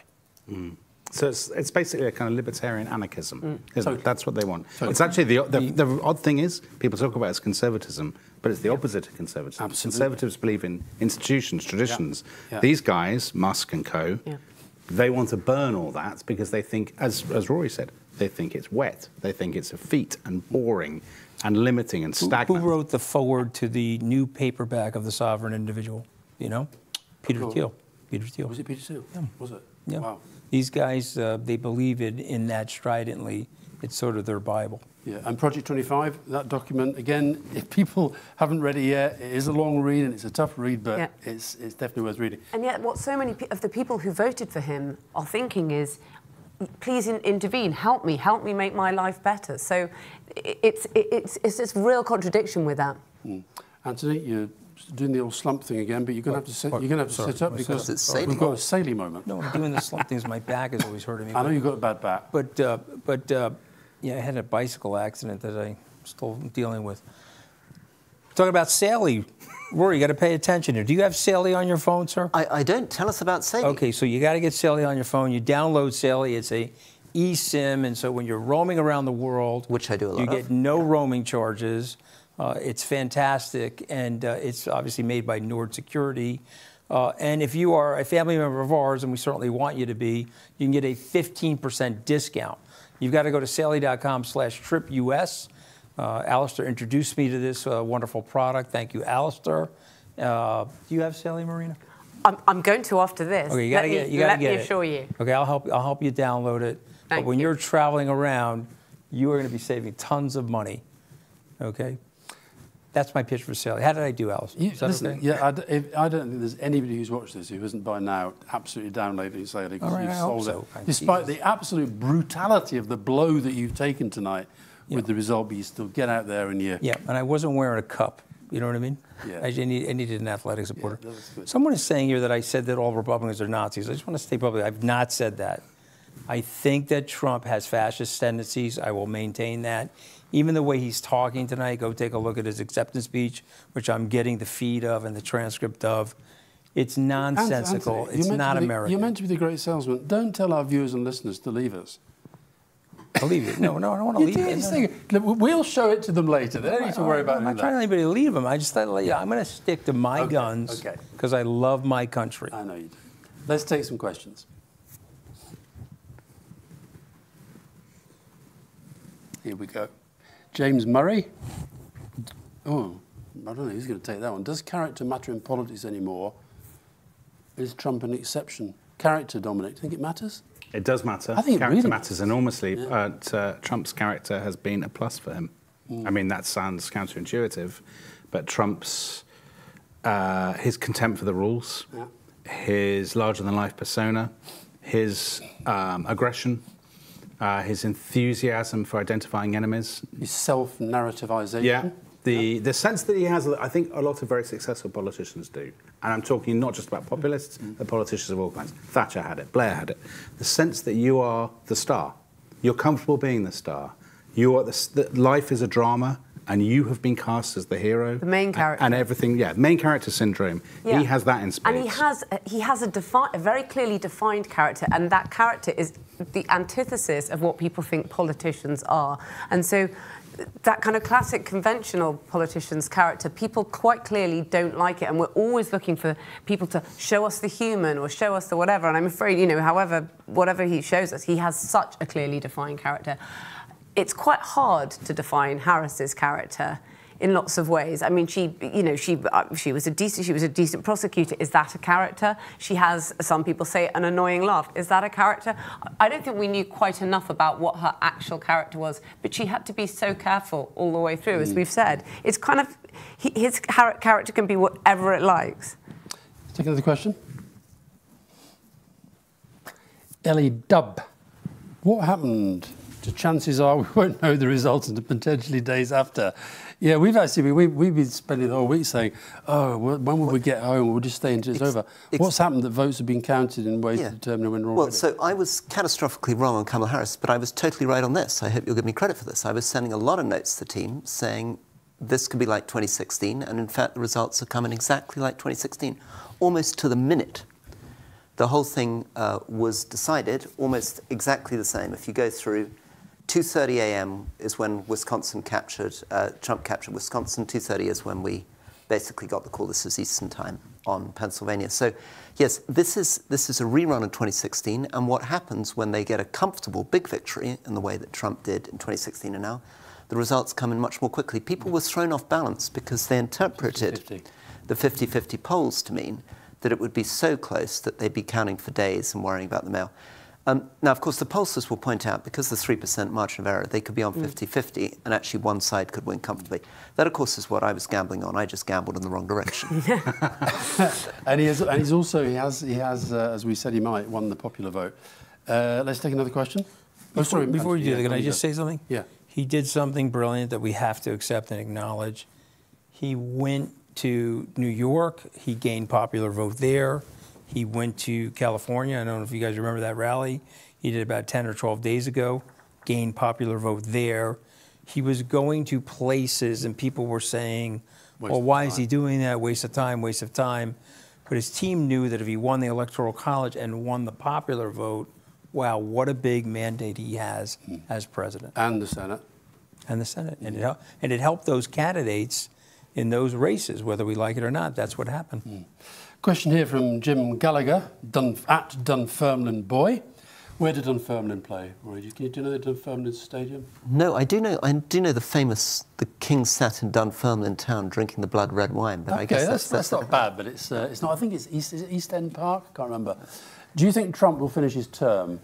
I think tonight the US has elected its next 2 presidents. So the big question, it is East End Park. And I didn't just Google it. Okay. So I was right. No, you were right. You got it right. I'm shocked that you didn't know that, Rory. I'm a great expert on football. Yeah. He's more English football. He's not really into Scottish football. Okay. He thinks it's gone downhill. He'll definitely finish his term unless he dies, I would say. And I think he'll want another one. But the hint is J.D. Vance, I think, in this. So where do you think... that's how I interpret Dunfermline Boy. J.D. Vance starts running for the 2028 Republican nomination tomorrow, I would imagine. Okay. And what does Trump think of Vance? First of all, yeah, do you think he'll find a way to knife him? J.D. Vance is going into the Trump wood chipper. Yeah. I mean, the wood chipper. Yeah. J.D. Vance is going to be the Mike Pence of the new Trump administration. Right. Because that's what he does to people. What will he tell him to do? It doesn't even matter. All he's going to do is going to be irritated by the guy. He did this on The Apprentice. If someone was sitting next to him and got a little of attention, he hit him with a ray gun and fired him. There was a blonde woman on The Apprentice. She was doing well. She got some speaking gigs. He didn't like it. Bang, bang, you're fired. He brought in Ivanka. Okay, J.D. Vance is too smart for Donald Trump. Now, what his crypto... He's genuinely smart, is he? He's genuinely smart. You didn't read his book? I read his book, yeah. He's a smart guy. He built himself up from nothing. He went to Yale. This is a very smart guy. He did great in that debate. Again, whether you like him or dislike him, he trounced Waltz in the debate. And if something happens to Trump, which I predict will not happen because people like Trump don't die, Okay, you know, Ever. Whatever. He is Jesus. He's Jesus. Our children are leaving the world to Donald Trump, Keith Richards, and Willie Nelson, right? You guys know that, and I know that. Okay, okay, so he's not dying. He'll serve out his term, but he will put J.D. Vance into the wood chipper, and J.D. Vance will be on an interview circuit someday saying what Mike Pence is saying about Donald Trump. Yeah. And you agree with that? Yes, absolutely. I think he'll find a way to knife him. I appreciate that that's not what J.D. Vance, who, despite being very clever, has still nonetheless got himself into this situation. But I absolutely think he will knife him, and it won't last. Maybe he'll bring Ivanka in there. It's quite hard to turn down. If you, would you? I mean, you went in. You were offered the job. Lots of people advised you not to. And so J.D. Vance, if you're asked by Donald Trump to run as the running mate, are you going to say no to that? How many poison chalices do you need to see drunk before you say, I'm okay. I'm okay. I got to find this meme because it's a carousel that people come in, they get the MAGA hat, and they're waving, and then they get stabbed in the back by Trump, and then the next person shows up, and everyone thinks the same thing. I'm the guy. I'm going to fix this. Is Melania happy tonight or not? No. I don't think so. No. Well, why would she be happy? She has a great life. She doesn't want to. She didn't live in the White House the first time. Doesn't want to live in the White House this time. I think the kids are stressed out. He really wanted me to be honest. I mean, you saw the tweets from Ivanka Trump yesterday on her birthday. I think these people are stressed out. I think the two sons, Eric and Don Jr., probably feel vindicated for their dad, and they hate the woke culture and. They're now teamed up with the crypto bros and all that other stuff, so they're probably slightly happy. But I don't think they're super happy. Does Jared Kushner get back in and make even more money out of the Saudis and all that stuff? That I don't know, but I don't see why he would need to. And based on the way his wife was tweeting last night, I predict that he won't, because they're trying to keep their family and their kids away from the excoriation that takes place. What do you think of the Melania thing? I don't really know how to put it. Oh, God. I mean, there was so much stuff when he won in 2016, like novelists imagining her kind of in a torment, her prison, you know, when she did those White House Christmas decorations, there were all those, like, blood red Christmas trees, and everyone's like, it's a message, it's the Handmaid's Tale. Okay, no, okay, I think she's horrible. You marry for money, you earn every penny, and she has had plenty of. She could do all sorts of things. She's chosen to stay. I always remember her going down to, visit that child detention centre where migrant children are being separated from their parents and they're caged at the border. And she wore that jacket that on the back said, "I really don't care, do you?" Yeah. And I mean, later she said, it was just some message to the media. It's like, I mean, come on, like, let's not imagine her to be a prisoner of all of this. It is a choice. She chooses to stay, and I think she enjoys it. I saw her this morning at the yesterday morning. Big shades. I think when he voted, and she was standing next to him with these sort of massive black glasses on that she didn't take off as he addressed effectively indoors the voters, through the television. It's like, have some respect. I'm sorry, I can live without her being a victim. And also, was it January 6th when her communications director or press person was saying, you could have influence here, say something, and she just said no. No. Susie Wild, can we talk about her? Because she's actually Trump asked her up to speak at the acceptance event, which is now finished, by the way, so nobody needs to watch that anymore. I'll show you later. But I don't really know, I know a lot of the American campaign people. I don't really know anything about Susie Wiles.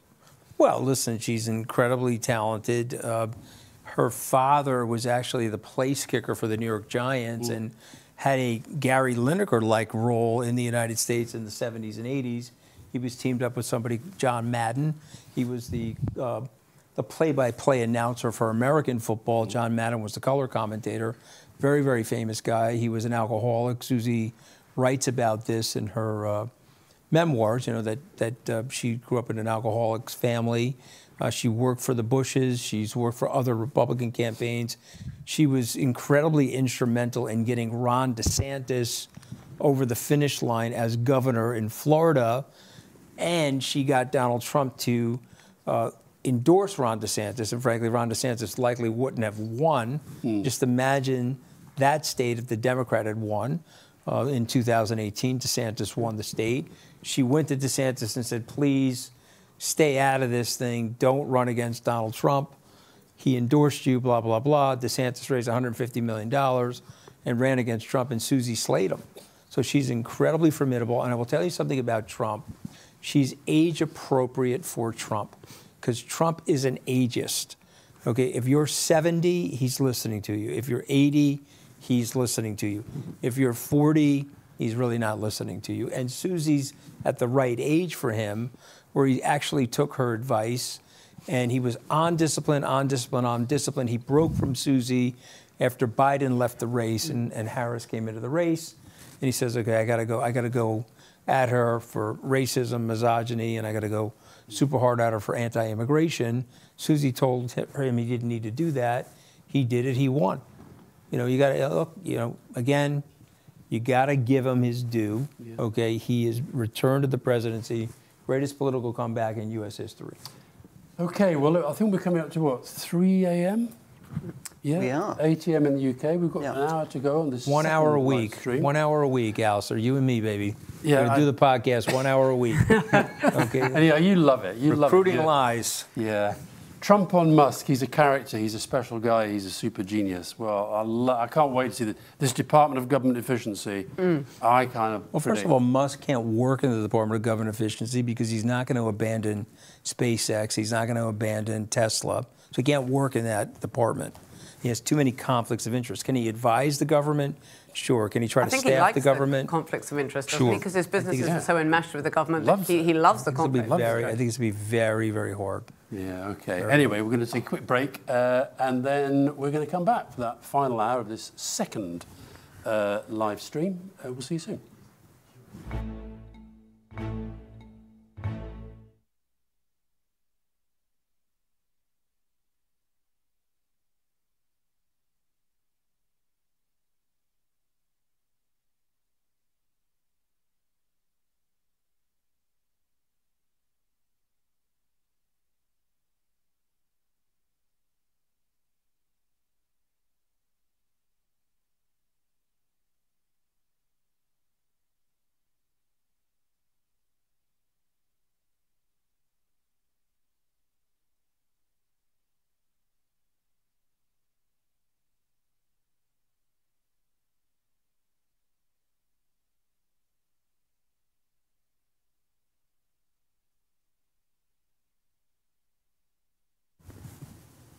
Yeah, yeah.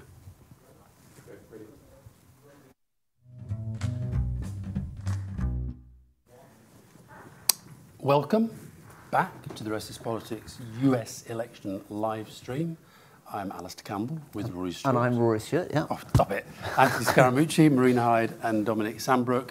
Digesting the fact, it is now a fact, not speculation, not prediction, nothing. It is a fact that Donald Trump has been elected President of America for the second time, just the second person in history to come back for a second term in the way that he's done after losing. Rory, where are we? So very quick explainer. The evening has actually gone much more quickly, for those of you that are just tuning in, than people expected. Many people thought because of 2020, more mail votes coming in, that this could drag on for days. It didn't. A bit like 2016, we're in a situation in which basically the race was over by about 2:30 in the morning, our time, about half an hour ago. And it really finished at the point at which it became clear that Donald Trump had taken Pennsylvania. There was nearly an hour and a half of hanging around as the votes got towards 95, 96, 97% of the votes with him leading. And the reason why on this graph it's showing 267, and he needs 270 to win, but we're saying he's won, is that it's almost inconceivable that they would not take Alaska. In fact, he's likely to take many more of the swing states. He could end up in a position stronger than he was against Hillary Clinton in 2016. I'm presenting this all in a slightly cheery voice. I am profoundly shattered by the whole situation, and what we've been talking about over the last few hours is that this will have incredible impacts on Russia-Ukraine, where we're likely to see support taken away from Zelensky and Putin increase his position in Europe. We're likely to see huge consequences for American democracy, for the Supreme Court. Trump is a man who is threatening mass deportations, revenge against his enemies. It's been a profoundly unpleasant campaign. And the Democrats, who I felt had learned a lot of lessons from 2016, had turned a lot of things around, sadly, on the night, did not do enough to win. How are you going to handle How are you going to handle this? I'm going to be a good sport. I congratulated him and Elon Musk on Twitter. I'm an American. I want the guy to succeed. If he's going in a direction that I think doesn't make sense for the country, I think I owe myself and my family to speak out about it. But what I don't want to do is I don't want to be this bitter guy. He won, we lost, and then we throw eggs and tomatoes at the television. He's got the mantle of the presidency again. Let's hope he succeeds. Let's hope people reach him and say, hey, these systems are in place for a reason. He told John Kelly, why do we have, the 20,000 troops at the DMZ? And when Kelly explained it to him, he backed off a little bit. We got to get people in place around him to get him to back off some of the really tough, nonsensical things. These systems that have been put in place over the last 80 years in America have helped make the world safer, more prosperous, and freer. And the stuff that he's talking about could potentially damage that system. Who's happy tonight? Vladimir Putin. That should tell you everything you need to know. Viktor Orban is happy. You think Keir Starmer's happy tonight? He's like thrilled that this happened? I think he's probably thinking, well, it's quite tough being Prime Minister. But anyway, Marina, how are you going to handle it? Well, I mean, there'll be plenty to write about. Yeah. This is, we've talked about all sorts of things tonight. I do find the whole issue for women very, very difficult, and I find the idea, to me, it's ridiculous that he's pushing ahead with this whole, and the whole abortion thing particularly, I kept thinking legally, how would I get round saying this? And I guess I would say that if he were a guest on this podcast now, I would say to him, how many abortions have you personally paid for? And you know what? I'm sure he would reply, none. I have paid for no women to have abortions. And we would all have to make our judgments about that. But the fact that half of the things he has done, he doesn't believe in, and he doesn't believe in, and it's very difficult if you're on the other side of those things to sit there and watch him continue to sort of disport himself in a way that you fundamentally know he doesn't believe. I'm hoping he'll just play a lot of golf, but then the people who might be around him, the Project 2025ers, might be even worse. He said in his speech at Mar-a-Lago, Dominic, this will be remembered as the day the American people regained control of their country. Yeah, we've got our country back. It's what populists often say when they win, of course. I think the interesting question, obviously, is not just what he does, what happens to the world, but his opponents have to do some really serious thinking. I was thinking about this in the break. The Democrats have spent a lot of time talking about MAGA voters, but maybe next time they should think about talking more explicitly to them and actually saying to them... This is what Peter Hyman's been saying. Your resentments, your anxieties, you shouldn't be ashamed of them. We will make you feel more secure, happier, more prosperous. We have the answers. We can deliver for you the world that you want in a way that Trump cannot. The problem is, of course, and this is the reason why populism is taking off in Europe, is that it's really difficult to deliver. Yeah. Demography is against us, economic facts are against us, productivity has been stagnant, median wages have been stagnant, and really since about 2006, GDP per capita has not been going up in most of these countries. And so the problem is that you are talking to people whose economic conditions suck. Many of the people voting for Trump, if you were somebody who was born in the 1950s, you will remember earning $15 an hour working in Michigan in an automobile factory in the late 1970s. Your daughter is now earning $15 an hour working in Walmart. So this is a really tough world. And I think the problem for the Democrats is, yes, they can do Inflation Reduction Acts. They can try to move some industry back. But the idea that they can recreate what Trump is pretending, which is back to the world of the 50s and 60s, where GDP per capita is growing by 3.2% a year, the glory days of the great booming American economy, it's not doable. I agree with that, Rory, and I agree that a lot of those jobs are never coming back. But I think it's not just economics. I think often what some of these people, the so-called left-behind voters, want is they want to feel respected. I think that's Clinton, for example, made them feel that there was somebody who understood them, who spoke like them, who shared some of their values. Trump clearly sends people a message that he understands them, that he's one of them, that he knows what's going on in their heads. And maybe the argument is that somebody like Hillary Clinton or Kamala Harris doesn't give them that sense. How do you handle that? This is what we're talking to Peter Hyman about. He's doing this project on how progressives can tackle populism. I get that, and Bill Clinton was brilliant at it. That's why I think he's such a formidable politician. He could speak to those people, but he didn't go out to people who were racist and say, "I applaud your racism."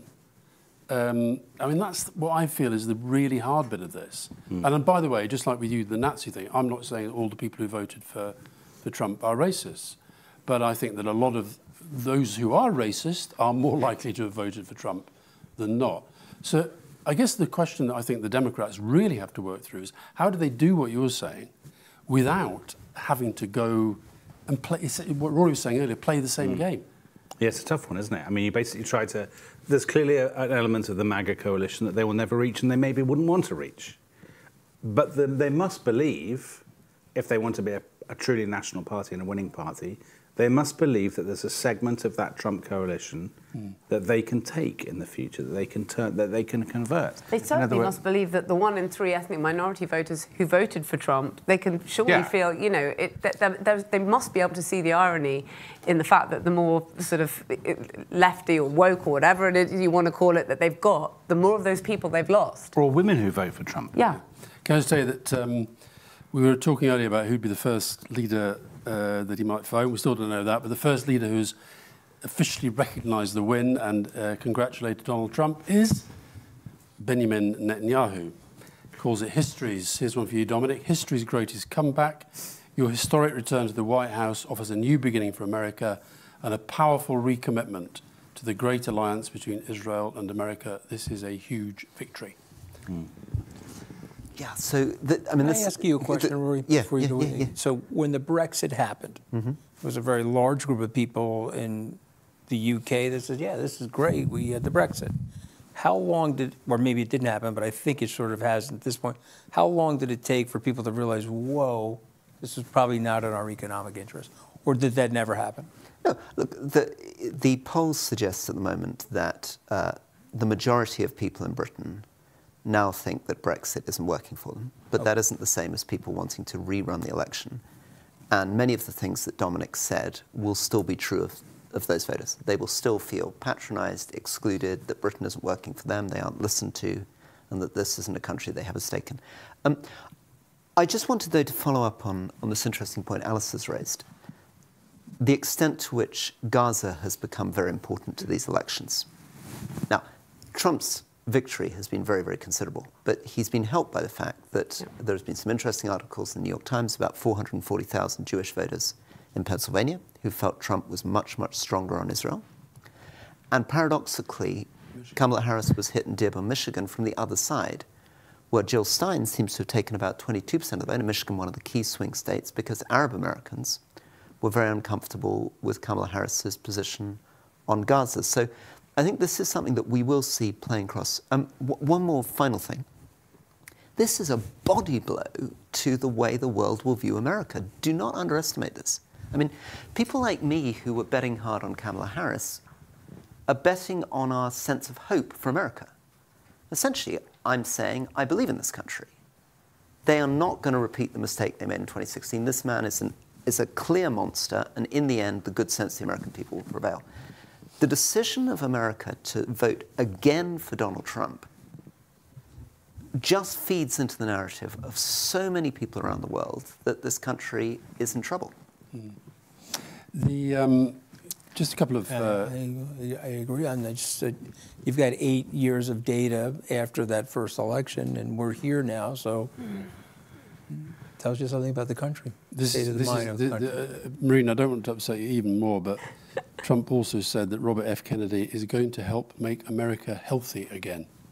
So I don't know what that means. Does it mean that the fluoride is coming out of the water? Because that was one of the one of the late unveiled policies this last week. You've always thought that these kind of third candidates have been part of the kind of MAGA, Steve Bannon plot, particularly RFK. I didn't think. I know. Right. That was part of it. I saw. So he had a, you know, not insignificant support. He then came out for Trump. I mean, there's no single thing that won the election for Trump, but that must have helped. No question. No question. And the Republicans do it better than the Democrats. Like the Democrats would never put up an alt-right candidate to steal votes away from Trump. Right? Look at what Nader did to Al Gore, as we've talked about. Jill Stein did a number on Hillary Clinton. Jill Stein, it looks like she did a number on Vice President Harris. They're running the same playbook. You know, the other thing, you guys probably remember Cambridge Analytica. Certainly do. Okay, and so Cambridge Analytica, someone's going to study what Musk did because they didn't have Cambridge Analytica in 2020. They lost the election to Biden.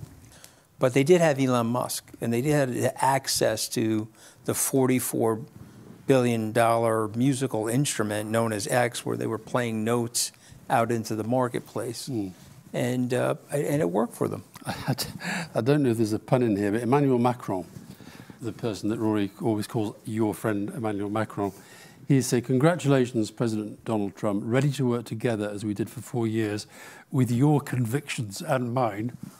With respect and ambition for more peace and prosperity." I think use of the word convictions was probably, I don't know whether that's Does that pun work in French? Conviction, yeah. Really?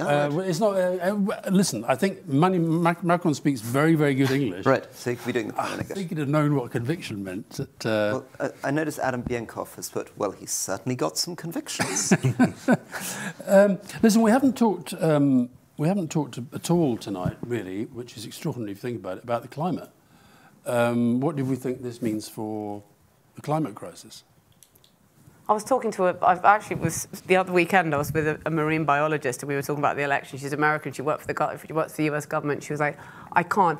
We were banned from using the term, she's a marine biologist at a very senior government level. They were banned from using the term climate change in the department.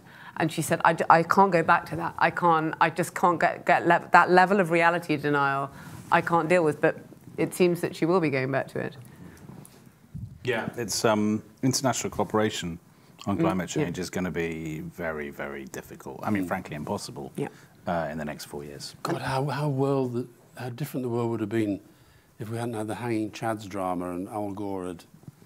Well, how different the world would have been if in 2016 Joe Biden had run against Donald Trump. Because I think Joe Biden would have won in 2016. Yeah. Oh, I think so. It was very close. I mean, it was close as it was in terms of there was a few votes that swung it. So if Biden had won in 2016, Trumpism, the roots of Trumpism would still be there. The resentment, the anxiety, all of those things. But the main character would have been beaten. So climate is absolutely central. US is 13.5% of all global emissions. But more than that, the US is absolutely central to all these sorts of international cooperation. Climate is probably the most important example, but it's also true on international security. It's true on the Middle East peace process, it's true on Sudan, it's true on Russia-Ukraine, it's true on China-Taiwan. And Trump is fundamentally an isolationist. He doesn't give a monkey's about what's happening around the rest of the world. Hence, Make America Great Again. And for climate, this can quite easily put the entire move back 4 years or more. We can expect him to be drilling more, extracting more coal, investing less in renewable energies and green technology, putting less subsidies behind all this stuff.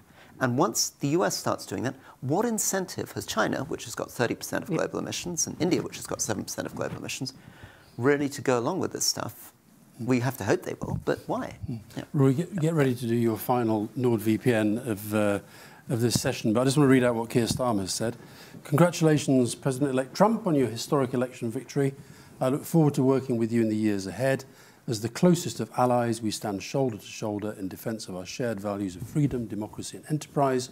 From growth and security to innovation and tech, I know that the UK-US special relationship will continue to prosper on both sides of the Atlantic for years to come." So what do you think of that, Marina, as a piece of writing, a piece of drafting, a piece of diplomacy? Well, I mean, it's quite bland, isn't it? It's less obviously funny than Macron. It's longer, so it's trying to say less. I mean, they've all got to do this now. They've all got to do this. They've all got to pretend, and they've all got to be asked about their previous comments and say, yeah, you know, I was, you know, being. I don't know what they say. What do you say if you said someone's a Nazi? What do you think? This David Lammy? I mean, I actually think David Lammy's doing a pretty good job as Foreign Secretary, and I think he's been a big part of trying to get close to Trump. But do you think that becomes a problem? But Anthony's view is that provided you bend the knee, you can say whatever you want, provided you then humiliate yourself in front of him. He'll forgive you. It's all you got to do.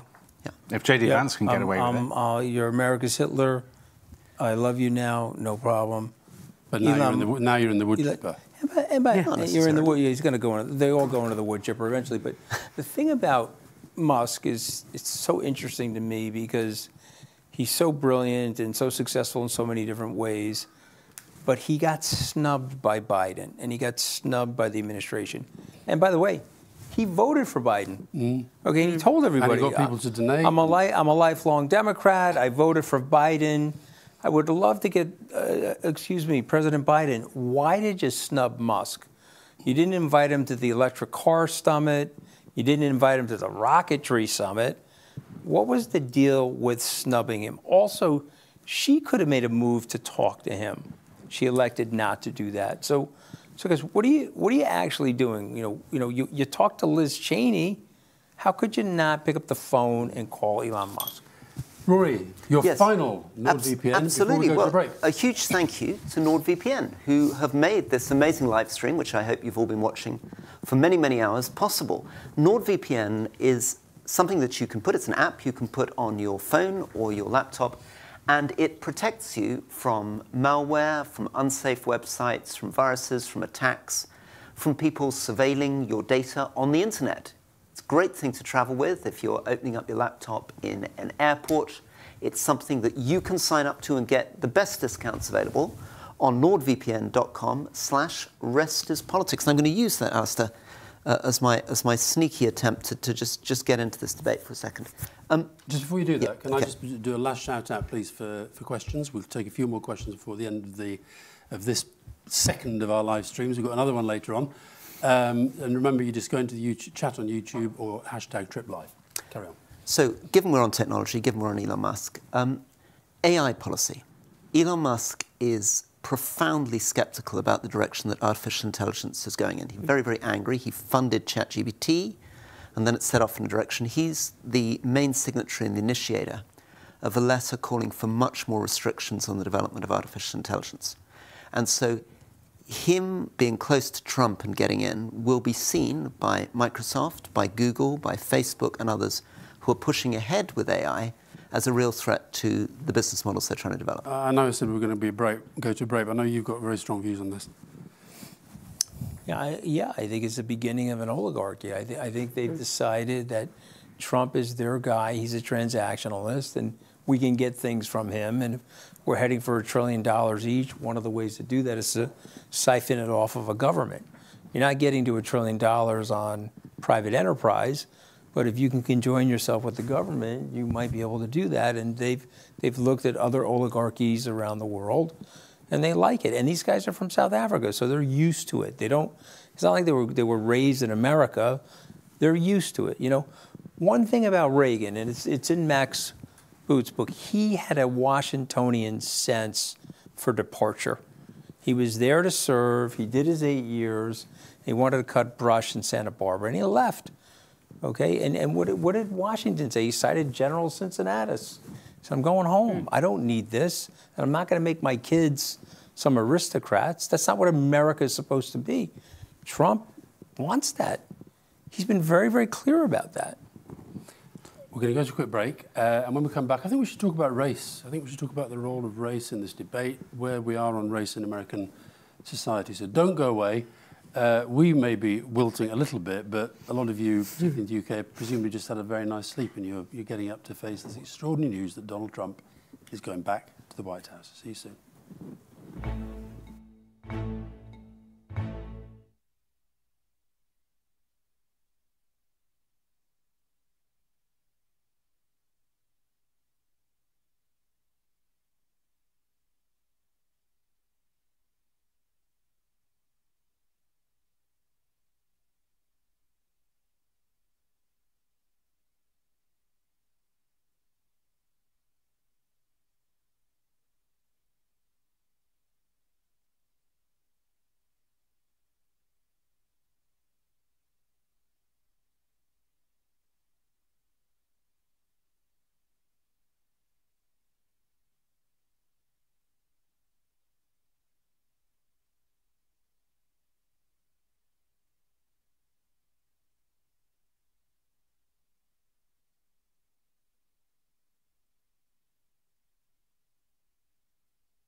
Welcome back. Rory's eating.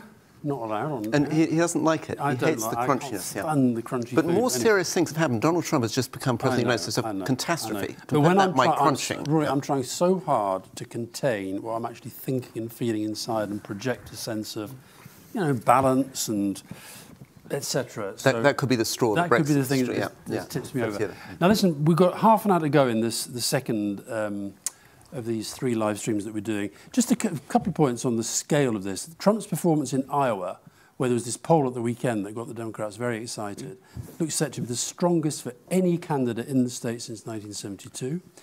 In Ohio, it's the best of any candidate since 1988. That poll that I mentioned was out by 17 points. And that's Seltzer, the great hero that cheered us all up. She's going to get scattered over the city of Des Moines like she feared. And Trump's performance in Florida is the best for any candidate since 1988. So this is there's no getting away from it. This is an incredible political comeback, success story, call it what you will. And even though we can all say, as we do the whole time, the guy's a liar, the guy's a racist, the guy's a misogynist, etc., it is an incredible thing that he's pulled off here. So I think this is something Anthony and I were talking about just during the quick break. I think all of us, with the exception of Dominic, need to sort of reflect a little bit. Well, what did we get wrong about the whole? What did we get wrong? I think Peter Hyman had some interesting insights into this, and it goes to what Dominic was saying about maybe being a bit patronising. Because we don't think a certain way, we can't understand why other people. But what do you think we got wrong? Well, I got it totally wrong. I thought Kamala Harris would win, and I believed she would win comfortably. I thought it would be over quite quickly. Despite the polls showing 50-50. Why? Well, I can repeat my arguments. They were technical arguments about young African-American voters and how they would turn out, her ground game, the money, the performance of Biden's administration. It's all turned out to be wrong, completely wrong. I don't think, though, that I was fundamentally wrong because I'm patronising towards people. I never felt that. I never felt that as a politician in Britain. I didn't feel I was patronising towards my Brexit voting constituents. I think I was wrong because I'm an optimist. And I hate the idea of being right pessimistically. I think you can be a false prophet and right. You can align yourself with the worst instincts of humanity. You can assume that everything's going to hell in a handbasket, or you can hope. And my bet on Kamala Harris was a bet on the American people. It was a bet on liberal democracy. It was a bet against populism, and it was a bet on hope. So are we wrong to think that that can work? That's the really difficult thing that this sort of confronts us with. It's so difficult because, of course, I felt in a very minor way, in Britain, seeing Boris Johnson take over, this just proves everything that I feared. The bad people win, populism triumphs. And I've spent a long time trying to pull myself together and see moments of light and inspiration. You've just written a book inspiring young people to get involved in politics. We have to believe that the Middle East peace process can still be solved, the two-state solution is possible, that peace can come back to the world, and that the world can get back onto a better trajectory. But tonight is a very, very devastating body blow. This is 25% of the global economy. This is the world's largest, oldest, most mature democracy that has just voted for a multiple convicted felon. Well, answering your own question, what do you think you got wrong? Well, I got... You told me when we interviewed in that podcast, you said, I guarantee Donald Trump will never be president again. Yeah. Right. You were wrong. Well, I got wrong. It's competition for sure. I thought Biden was up to the job. He wasn't, and they didn't give her enough time. So I got that wrong for sure.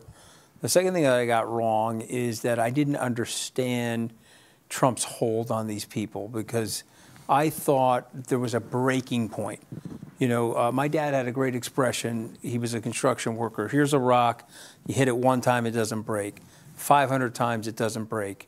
You hit it the 1,000th time, it splinters into a million pieces. You don't know which one of those things broke the rock. And I thought, okay, there's just too much that he's doing that's wrong, and there's too much that he's doing that's un-American.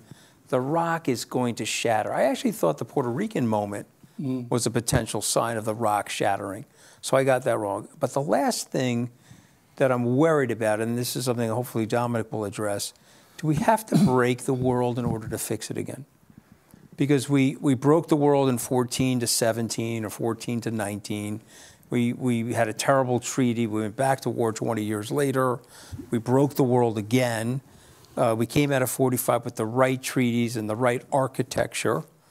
And I'm just wondering now, are we going to be in a situation where the world has to break again in order to conjoin people and get it fixed? That's a pretty terrifying thought, because the world might break in because we don't address the climate crisis, or because we don't address the refugee crisis, etc. Marina, what do you think we got wrong? I think I said something about me because I have honestly spent like 18 months, 2 years saying to my husband pretty much every single day, he's going to win. This is all just a huge cope, this idea that she's like selling joy. I mean, show me an election that's ever been won like that. I would say these things every day. 1997 Labour. Okay. Things could only get better. Okay. And I said this, and honestly, the last 3 days, I partisan media, and there's something about that. I'm making a sort of slight joke about the fact that I watch CNN, and it just seems to be like a proxy for the Harris campaign. And there is something about America's news market being so completely... So I am making a slight serious point, and I fell for it. You know, I fell for thinking, oh, yeah, maybe I'm not, you know, and I didn't look aside, and I thought his campaign is chaotic in the final days, and hers is sort of on message, and she hasn't made any mistakes. And I actually failed to trust my instinct of sort of, and I don't know why, I failed to trust my instinct of 18 months, 2 years. Yeah. Do you know what, Dominic, you were saying earlier, and I was saying to the team and to Marina earlier about when I went on Morning Joe on MSNBC the other day, and I came away. It actually was a moment where I came away thinking, we're just in a ridiculous world, because it was, you know, they're obviously very good journalists and all that stuff, but one, there was no real news being told. It was just endless ventilations of the same opinions about how awful Trump was, about how awful Vance was, and of course then you go to the other side, you can turn on Fox News, and they're doing the opposite. And I do think that this is what I was asking you later about what the legacy media, how they handle this, because I think that I don't see how we get to sort of sensible, rational, democratic debate if the media just become extensions of the players that the public are meant to be looking at to make a choice. It's all partisan. Everyone's a relatively small player. Nobody's got more than 25%, and they're all very polarised. Whereas in the UK, the BBC, 60% of people consume some form of BBC News in a week. You know, you would people say, oh, if the BBC hadn't been invented, you would never invent it now. Oh my God, now's the best time to invent something like that, where you can slightly return to some form of shared objective reality. And I know people will have criticisms of the BBC and all sorts of things like that, but this is, have a look at this news market and see the difference. And also, can I say, I know Anthony spends a lot of time with Catty Kay with the Rest is Politics US, but this is also the time where the BBC should be investing in developing a bigger market here, because it's wide open for the sort of journalism they do, instead of which they're getting rid of hard talk and cutting the budgets, etc. Dominic, what do you as the person who got it right, what do you think we got wrong, Dominic? So it goes to something that I often think about politics, which is that people who are very, I mean, you do a politics podcast, as does Anthony.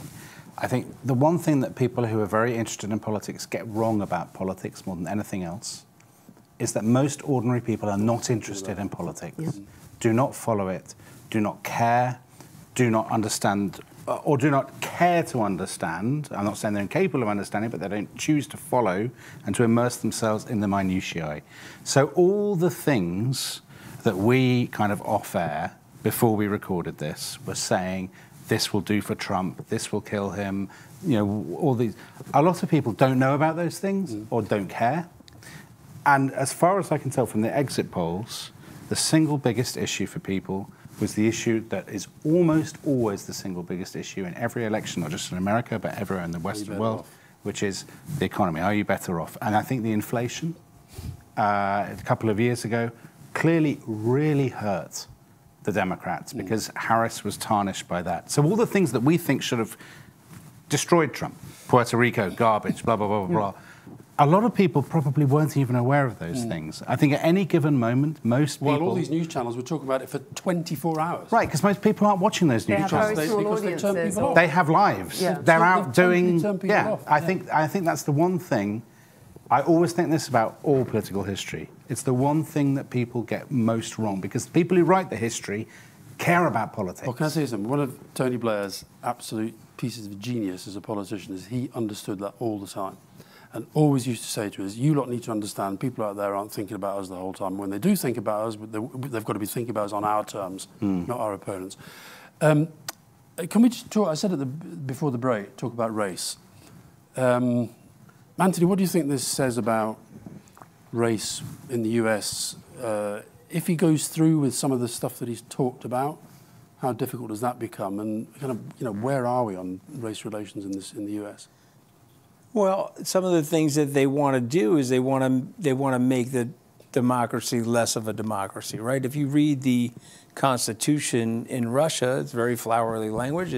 The North Korean Constitution says similar things related to rights that the British have or the Americans have, but they just changed the rules. And they've made it so that one person has more power than the other people. He wants that, and they'll be spending time figuring out a way to do that.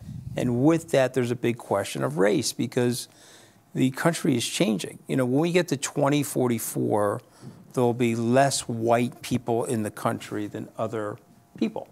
Okay. Sorry, I have to do this because I always do it to Rory. Fewer. But carry on. Okay, there'll be fewer white people. You should hit him. Just hit him. No, don't hit me. Don't hit me. I'm going to look after you. I can barely speak English. The guy brings me on the thing for 8 hours.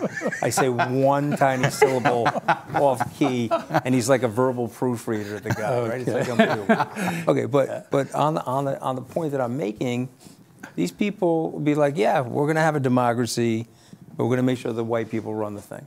And I know you guys think I'm crazy, but when it starts to happen, you remember all the writings that Churchill did in the 30s, and people say, he's crazy, he's crazy, he's crazy, and everything started to happen, and then people looked around and said, oh, okay, he may be onto something in terms of what the interesting stuff. Because if you study history, guys like Trump, the stuff ends badly.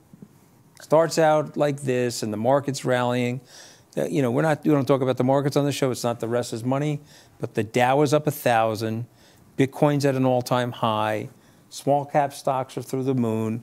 Whatever Elon Musk's private equity valuation of SpaceX yesterday, it's got to be up 20% today.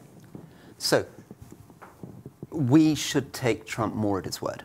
He's just said in his speech, his acceptance speech in inverted commas, that he's going to change things and he's going to change things fast. And he's on the record saying what he wants to do. Right? He wants to do mass deportation of immigrants. He wants to fix Russia-Ukraine in one day, which basically means giving Kiev to a Putin puppet. He does not want to do anything to support women's reproductive rights. If anything, he's trying to empower people who are trying to make it more difficult for women to have any control of their bodies. And that's just the beginning of where he's going, right? So I think all of this stuff, Project 2025, the reforms of civil service, the stuff he wants to do with the Supreme Court, but basically his total contempt for the rule of law, for due process, for American democracy, for international alliances, for the liberal global order, all of this stuff we should now expect. And I don't think we should get into this complacent world, which you can often get into of saying, oh, well, maybe he's just going to be laid back, put good people around him, and it'll all be fine. I think he's had 4 years to think about it. He's impatient. He wants to make his mark on history. Look at that. Trump, God spared my life for a reason. Let's take a few of your questions. And by the way, thank you to all of the people who stayed up with us through the night. Thank you for all of the amazing questions. I'm sorry we've not been able to do them all, but let's take a few more. You're welcome, Alistair. Thank you for thanking me. I'll thank you later by, I don't know, taking you for a nice meal or whatever. Well, just work on the extradition treaty. Okay, don't worry. You're going to be safe. You're going to be fine. Is that Juden? Question for Dominic. Are these extraordinary times, or is this just another turbulent time in a history full of them? They're not extraordinary times. History is always turbulent. Yeah. I mean, which period do you... There are very rare moments, the 1990s. Yeah. I guess. Yeah. But I mean, we only think that because the 1990s were kind to us. You don't think that if you're Rwandan or you're Bosnian. Or Russian. Yeah. You think the 1990s were a total catastrophe. Yeah. The 50s, obviously. But again, you think that if you're British and American, but not if you live elsewhere. So history is full Very of... well said. History is the story of chaos. Next question. William Chung, can Biden do anything now as a kind of lame duck to do something to help Europe. Rory Stewart's shaking his head violently. I think he's the lamest of lame ducks now. It's a catastrophe. It's bad being a president after election. It's unbelievably bad if you're Biden with Trump coming in. Especially if your vice president is the candidate. Does Biden help Trump on the transition? Does Biden show up at the inauguration? Yeah. And does Trump pay any attention to the advice he gives him on the transition? No. Yeah. Actually ignores it. I mean, he ignored everything that Obama did to prepare, didn't he? Marina, somewhere in Washington, presumably in the White House, Joe Biden and Jill Biden are watching the TV and very speaking angry. with friends. Are they? What do you think will be? The talk is that they're very angry, and they've been angry all the way through, and they think that this wouldn't have happened with him. And as we said earlier, I don't believe that. But as you say, he is a double lame duck. He's already not really the president because he's withdrawn, and now Trump is coming, and his vice president hasn't won. So I think it's quite hard to think what he could do that would be irreversible now in this period of time. I honestly can't conceive of something. Perhaps it's just too late or early in the morning. He's not a lame duck. He's a duck with no legs. Yeah. Oh, okay. It's very harsh images. I feel so sorry for him, but I mean, I do think he had to go. Let's take another question. Alice Baker, what does Kamala do now? Well, she has to stay as vice president. Has to certify the election. Yeah, she has to be the one sitting there saying Donald Trump is duly elected. That's going to be a hard moment. My God. But does she have a political future? Could she run for governor of California, let's say, in a few years? Oh, yeah. But the question is whether you'd want to. I mean, I think there's something very interesting about the psychology of defeat. Donald Trump could easily have said the election was stolen, but, hey, what, I'll let somebody else do it. I'll go and play golf. I'll go and make money, whatever. He came back. She could. It depends whether some people just take defeat and go away. Other people take defeat and think, right, I'm coming back. I don't sense there's enormous love out there for her. I mean, as in political love, and everyone's like, this is crushing, this is terrible. I think a lot of people feel crushed tonight. But I think that people feel crushed tonight, but I don't think that they feel that there's a huge amount of love for her. I feel crushed, Marina, but how do I look? You look sensational. Am I like honestly, Steve McQueen and Papillon? Yes, exactly. It's the first thing I was thinking. But no, but I don't get the sense that they would, think this is so awful. What happened to her? We want to return her somewhere and give her a governorship. No. They don't. But they almost don't need to. I mean, remember Biden lost repeatedly and ultimately became president. People wrote him off again and again. I mean, he was like an embarrassment in the 1980s when he was trying to. I think it's different times now.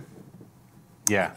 But your point earlier, Marina, I've thought this. I think she has been subject to some pretty extraordinary double standards. The debate, she absolutely trounced him. But if you think of some of the things that Trump has said and done in recent days and weeks, I mean, just take one. Do you know what? If I talk about Trump, I start to do that. This is how it gets in your brain, going like that. The thing with the microphone. Yeah. I mean, did you see the microphone thing? You were in Australia? No. Well, I don't know how to put this politely, but the microphone wasn't working as one of his rallies, and he essentially was it looked like he was performing oral sex on the microphone. Just imagine if Kamala or Joe Biden had done that. But this is where he is unique. He gets away with stuff that no other politician on earth. Because that is priced in, and this is a comparison with your favourite politician, Boris Johnson. Yeah. When these things are kind of priced in, then people... Americans, you don't get irony. You get the irony, though, yeah? Well, I'm still working on the other insult related to my grammar. Remember who the person was who said less and fewer? Yeah. Rory, does he do this to you? I mean, I got to listen more carefully to your podcast. Does he do this, the verbal proofreading? Yeah, he does. I thought you listened to every episode. You and I need to talk about proper strategies. But I have it on high speed. Yeah. Maybe you two should do a podcast the rest of the season. We should do. Take on. You're both really good at history. Yeah, we could do that. Yeah, I think we'd be great. We'd welcome the competition. Yeah. I was. So you know what though? I'm going to say something. I think she and Doug Emhoff, they set sail, and she moves to Brentwood, and she hangs out in L.A. and he returns to his law practice. That's my guess. You think she doesn't want to stick around and keep doing this forever? I don't see the path. And I guess the question for Marina is, did she hurt the cause for women presidential candidates? We've now 0 for 2 Oh, for the Democrats, presidential yes. candidates in the last 8 years. I mean, we were talking earlier, we were saying that the Republicans will have a woman before the Democrats for definite, just as in the Conservative Party in the UK, they have had several, and Labour have had none. But I find it very difficult. She didn't really put her foot wrong, and you can say, as you said, you know, you can't add what was your expression about what God had given you couldn't add? You can't put into somebody what God left out. You just can't do it.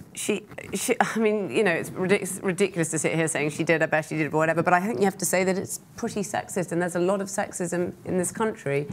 And I know you've said that before, so I feel I'm slightly covered by saying that, but I think you've seen it again. Of course there is. Anthony, your final Saley read is upon you. Oh, my God. Would you please?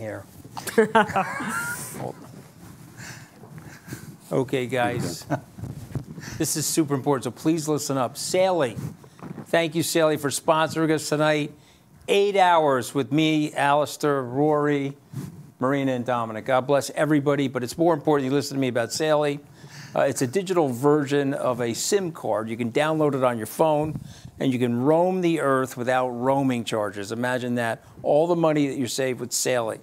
If you go to our website, and this would be saley.com/tripus, you get a 15% discount to start your journey with Saley. And I'm going to tell you something. You travel around the world, and you've been making phone calls to people, and you'd be very smug about the savings. And Alistair and I are quite cheap, and we're enjoying it. Speak for yourself. What do you mean speak for myself? This guy's traveling coach from Glasgow to London. I just want to make sure everybody knows that. I've never seen anything like it in my life. Marina, you said that... I'm an ambitious nouveau riche New Yorker. You said this is a limousine liberal. You said Keir Starmer put out quite a long statement. I've just got Anthony Albanese from Australia, a friend of mine in Australia, who sent me his. And it's all the same themes. It's even a bit longer. And, you know, this is what you've got to do, and then you've got to try and get the phone call and so forth. Now, we're coming to the, excuse me, we're coming to the end of this, and some of you, you're leaving, aren't you? I am. I'm going to do the whole thing, but you've got to get on a plane back to Britain. Okay. Yeah. Dominic, are you staying for later, or are you... I've got to write a Rest is History show, because we're going on a live tour. So if people have enjoyed this... And they want to connect to our shows sold out? in Boston, New York, Philadelphia, Los Angeles, San Francisco, and Chicago. You come in here, Dominic, be right about history. As he's right about everything. I feel like he was the LA Dodgers tonight, if you don't mind me saying so. And I feel like I was like the New York Yankees. I mean, you have to explain that. Yeah, what does that mean? So the LA Dodgers are the World Series champions. Oh, come on, that's great. And the Dodgers competed against the Yankees, or two final teams. Yeah. Yankees lost miserably. But I think you hit it out of the park tonight. You nailed a lot of the things that were happening in the country, and either I chose to ignore it or I hit an override switch because I was too close to the blast zone. I was one of the 40 people that were in that situation with him and saw how terrible it was. And I said, you know, it's important for me to just get that Surgeon General's warning label out. But you saw it, I didn't. Oh, yeah, what team is Marina?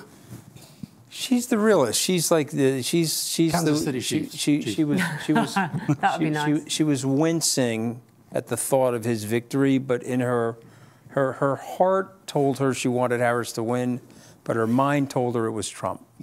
She's the realist at the table. And it's not even worth trying. You're the headmaster. I mean, let's just face it. Okay, I mean, you know, you're just whacking us all with a stick. And Rory is the disillusionist, if you don't mind me saying so. The disillusionist? Yes, he was disillusioned with this idea that Trump was going to lose and Harris was going to win. Okay. And we just have to own that. You know, I think it's better for us as analysts and pundits to recognize that we got certain things wrong. You don't think you got it wrong? I got it totally wrong. But on the other hand, I'm sort of weirdly, I'm so devastated by this result that I'm paradoxically kind of proud that I was backing Harris. I mean, when I went for a walk outside just here, we're right next to the side of the World Trade Center, and I was reminded of the night in 2016 going for a walk in the dark in London after I heard that Trump had won the first time, and just that kind of sense of, I felt the same, these kind of empty streets, the darkness. What on earth is happening to the United States? And I want to believe in fairy stories, maybe, and I wanted to believe it was impossible for Trump to win again. Well, Rory, fairy stories are what you read to your children at night. They don't happen in real life too often. We're here now. Listen, you know, I'm not a sore sport. I wish him well. I congratulated him on Twitter. I'm not sucking up to him. He's going to be the American president. It's important that he does well, and so I hope he does. But he is a fascist. What's that? But he is a fascist. Yeah. He's got fascist tendencies, and if you know what, Dominic's going to invite me on the rest is history when he's going full on fascist, and we'll remember this conversation. That's a date. Well, that's a date. All right. Mooch, I think you're Dunfermline. I don't know what that means. Exactly. Good. Yeah, Excellent. really good. Some of our listeners, he doesn't know what it means. You know, it's fine. It's fine. Don't worry about it. I think you're Bo Jackson. Okay, how's that? That's good. I know him. Yeah, I know him. I think also another piece of history here. We're not going to bring in another question. I thought we were going to bring in another question. No, Rory, You're in charge. I'm right. following the instructions on my screen. Very good. The people in my ear. Very good. And I'll just do as I'm told because Okay. I'm obedient. Okay, let's have a question because it's about the economy, and that's what I was wanting to talk about anyway. Let's have the question.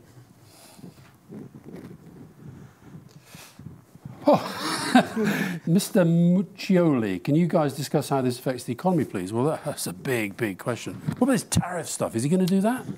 So Wall Street thinks this is phenomenal for the economy. Wall Street thinks that this is deregulation. Well, Wall Street thinks that They're tax really good rates are people. going from 21 to 15%, which is obviously going to create a deficit explosion. But Wall Street's sitting here racking up the stock market. And so Wall Street likes it, but I just will say this to you.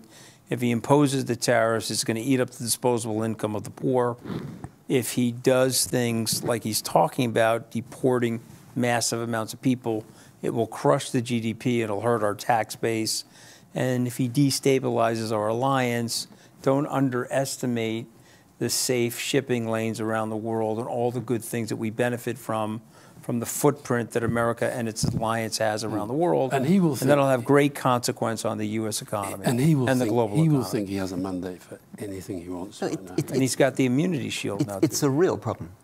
The prosperity that we've seen really over the last 30, 40 years has been built on free trade. Free trade is slowing, tariffs are going up. If he follows through on what he's talking about, we've already got 110% tariffs on Chinese electric vehicles. The tariffs he's talking about with China and with the rest of the world will have a crippling effect, I think, on the US economy and the global economy. 20% on everything, a 20% sales tax. No, it's very worrying. If he does half the things he says he's going to do, politically, economically, internationally, the world is going backwards. Marina, just how are you going to... Can I just say one thing really quick? He's dodged a bullet physically. He dodged the bullet legally. He's one of the luckiest people that has ever lived. You got to just call it for what it is. Yeah. Marina, how does... will the media, do you think the media... I know the media doesn't mean anything, as Elon Musk says, you, the people in the media, but the media is you and I understand it. Do you think they'll cover him differently second time around to first time around? I thought he got away with so much in the first term because the media gave up kind of trying to just hold him properly to account. Yeah, but and they said that when he was running again that they were going to do everything differently, but it's happened again. So what I will tell you is that he is good for business. Okay, whether or not you like it, he drives subscriber numbers for various. You know, the New York Times put on huge numbers of subscriber numbers. Everybody, people want to read about him. He is, as he would say, ratings, and whether they want to read about it or they they love to read about him, he will be good in terms of sort of clicks for the media, and because it's constant drama, you know, there's like 4 news he makes instead of there being one news cycle a day. I thought the drama was one of the reasons people might want to reject him. But I think people have become addicted, and to some extent, to dopamine. They want to look at their phone, and they almost want something dramatic to have happened. And in the years when Trump was in the White House, you could guarantee like 4 times a day something crazy would happen. Whatever Steve Bannon said, you know, flood the zone with shit, or there would always be these things that, like these absolute headline grabbing, dopamine sparking things occurring. And I think that actually, as a culture, we're really quite addicted. That whether or not we could admit that, and I include myself in that. I'm not trying to sort of stand loftily above it, but you know, you're looking at your phone and you sort of almost, there's an element of you that wants something new to happen. What's he said now? It's a pantomime villain, right? Yeah. People love a pantomime villain. They love to hate a pantomime villain. Yeah. And that's why you have the spike in subscriptions and so on. Now, I'm going to ask who I'm going to pick on for this one. I think Rory and Dominic. I'm going to ask you to pretend that you are Keir Starmer's foreign policy and political advisors. And I want you to explain to me how you intend to handle your first phone call with Donald Trump and your first meeting with Donald Trump? Okay, so number one, you want to try to create as good a relationship as possible because that's the only hope you've got of trying to influence him. And then you need to be very, very clear about what Britain's priorities are. I mean, Donald Trump is a challenge to almost everything that Britain is doing. Because the Labour government has chosen not to go into the customs union or single market, it is very dependent on trade with people like the US, and he's about to put up protection barriers, number one. Number two, all the European vision for European security in Russia and Ukraine is threatened by Donald Trump. Number three, our position on the Security Council, our position in the UN is all dependent on Donald Trump. So get that sequence right, work out what really matters, and then build an incredible network of everybody who gets to Trump in the hope that you may be able to push him. But sadly, what we pick up from talking to Anthony is that half the people that you make contact with get thrown into the wood chipper. People spin around too much, very difficult to have influence. I agree completely with Rory. I think you have to strike a cordial, more than cordial, friendly and business-like tone in your personal dealings with him. And I think if I'm talking to Keir Starmer, I would say you need to talk to Berlin, Paris, and so on about security above all, about what is the future for Europe. How do we work more closely to present a united front? How do we reimagine a NATO in which the United States is either semi-detached or, worst case scenario, genuinely detached? Well, some of us have been arguing for a European foreign and defence policy for some time. I would just say quickly, find the Jared Kushner in the room because Trump is very distracted. He drops the ball all the time. Get in touch with him when you need things and go to him. That's what Netanyahu did. That's what others did. And there's going to be somebody that's going to be picking up the balls with Donald Trump. Identify that person as quickly as possible and build that relationship. Well, here we are. That's the second of 2 4-hour stints. The more, those of us with real stamina, Marina, the Mooch and myself, we will be back. When are we coming back? Later. I'll tell you in a minute. But 2 p.m. East Coast, and that'll be 7 p.m. So don't watch Channel 4 News. Come back to see us. You get the real deal. So that is it. Donald Trump is going to be the next president of the United States. He's going to go well over the 270 electoral college votes, but he's also incredibly won the popular vote. And this marks, whether we like him or not, whether we like it or not, what has to be seen as one of the great comebacks in political history, not just in America, but anywhere in the world. There's no denying that. Donald Trump, a convicted felon, a man with countless accusations against him of sexual assault, who then tried to overturn the 2020 election in a horrific act of violence, has won an extraordinary victory. As to the cost, we'll find out. It's getting close to 4 a.m. here, so we're at the end of the second of our live streams, but we'll be back tomorrow, those of us with real energy, at 7 p.m. UK time, which is 2 p.m. Eastern time, to reflect on what we've seen tonight. Before we go, I want to say a massive thank you to Spotify, who've kindly put us up in this wonderful studio with the most incredible view. I don't think I'll ever forget that sunset falling on Scaramucci's head. And if you've missed any of our coverage this morning... You'll remember the halo. If you've missed any of our coverage this morning, you can head to Spotify now to see it all on catch-up. I'd also like to say thank you to all of our contributors tonight. Thank you to Rory, to Anthony, to Dominic and Marina for the amazing stamina across these two shows. Now we can all go home and get a bit of sleep. We're back in at 7 p.m., as I say, as we reflect on the 47th President of the United States, Donald J. Trump. See you later. Bye-bye.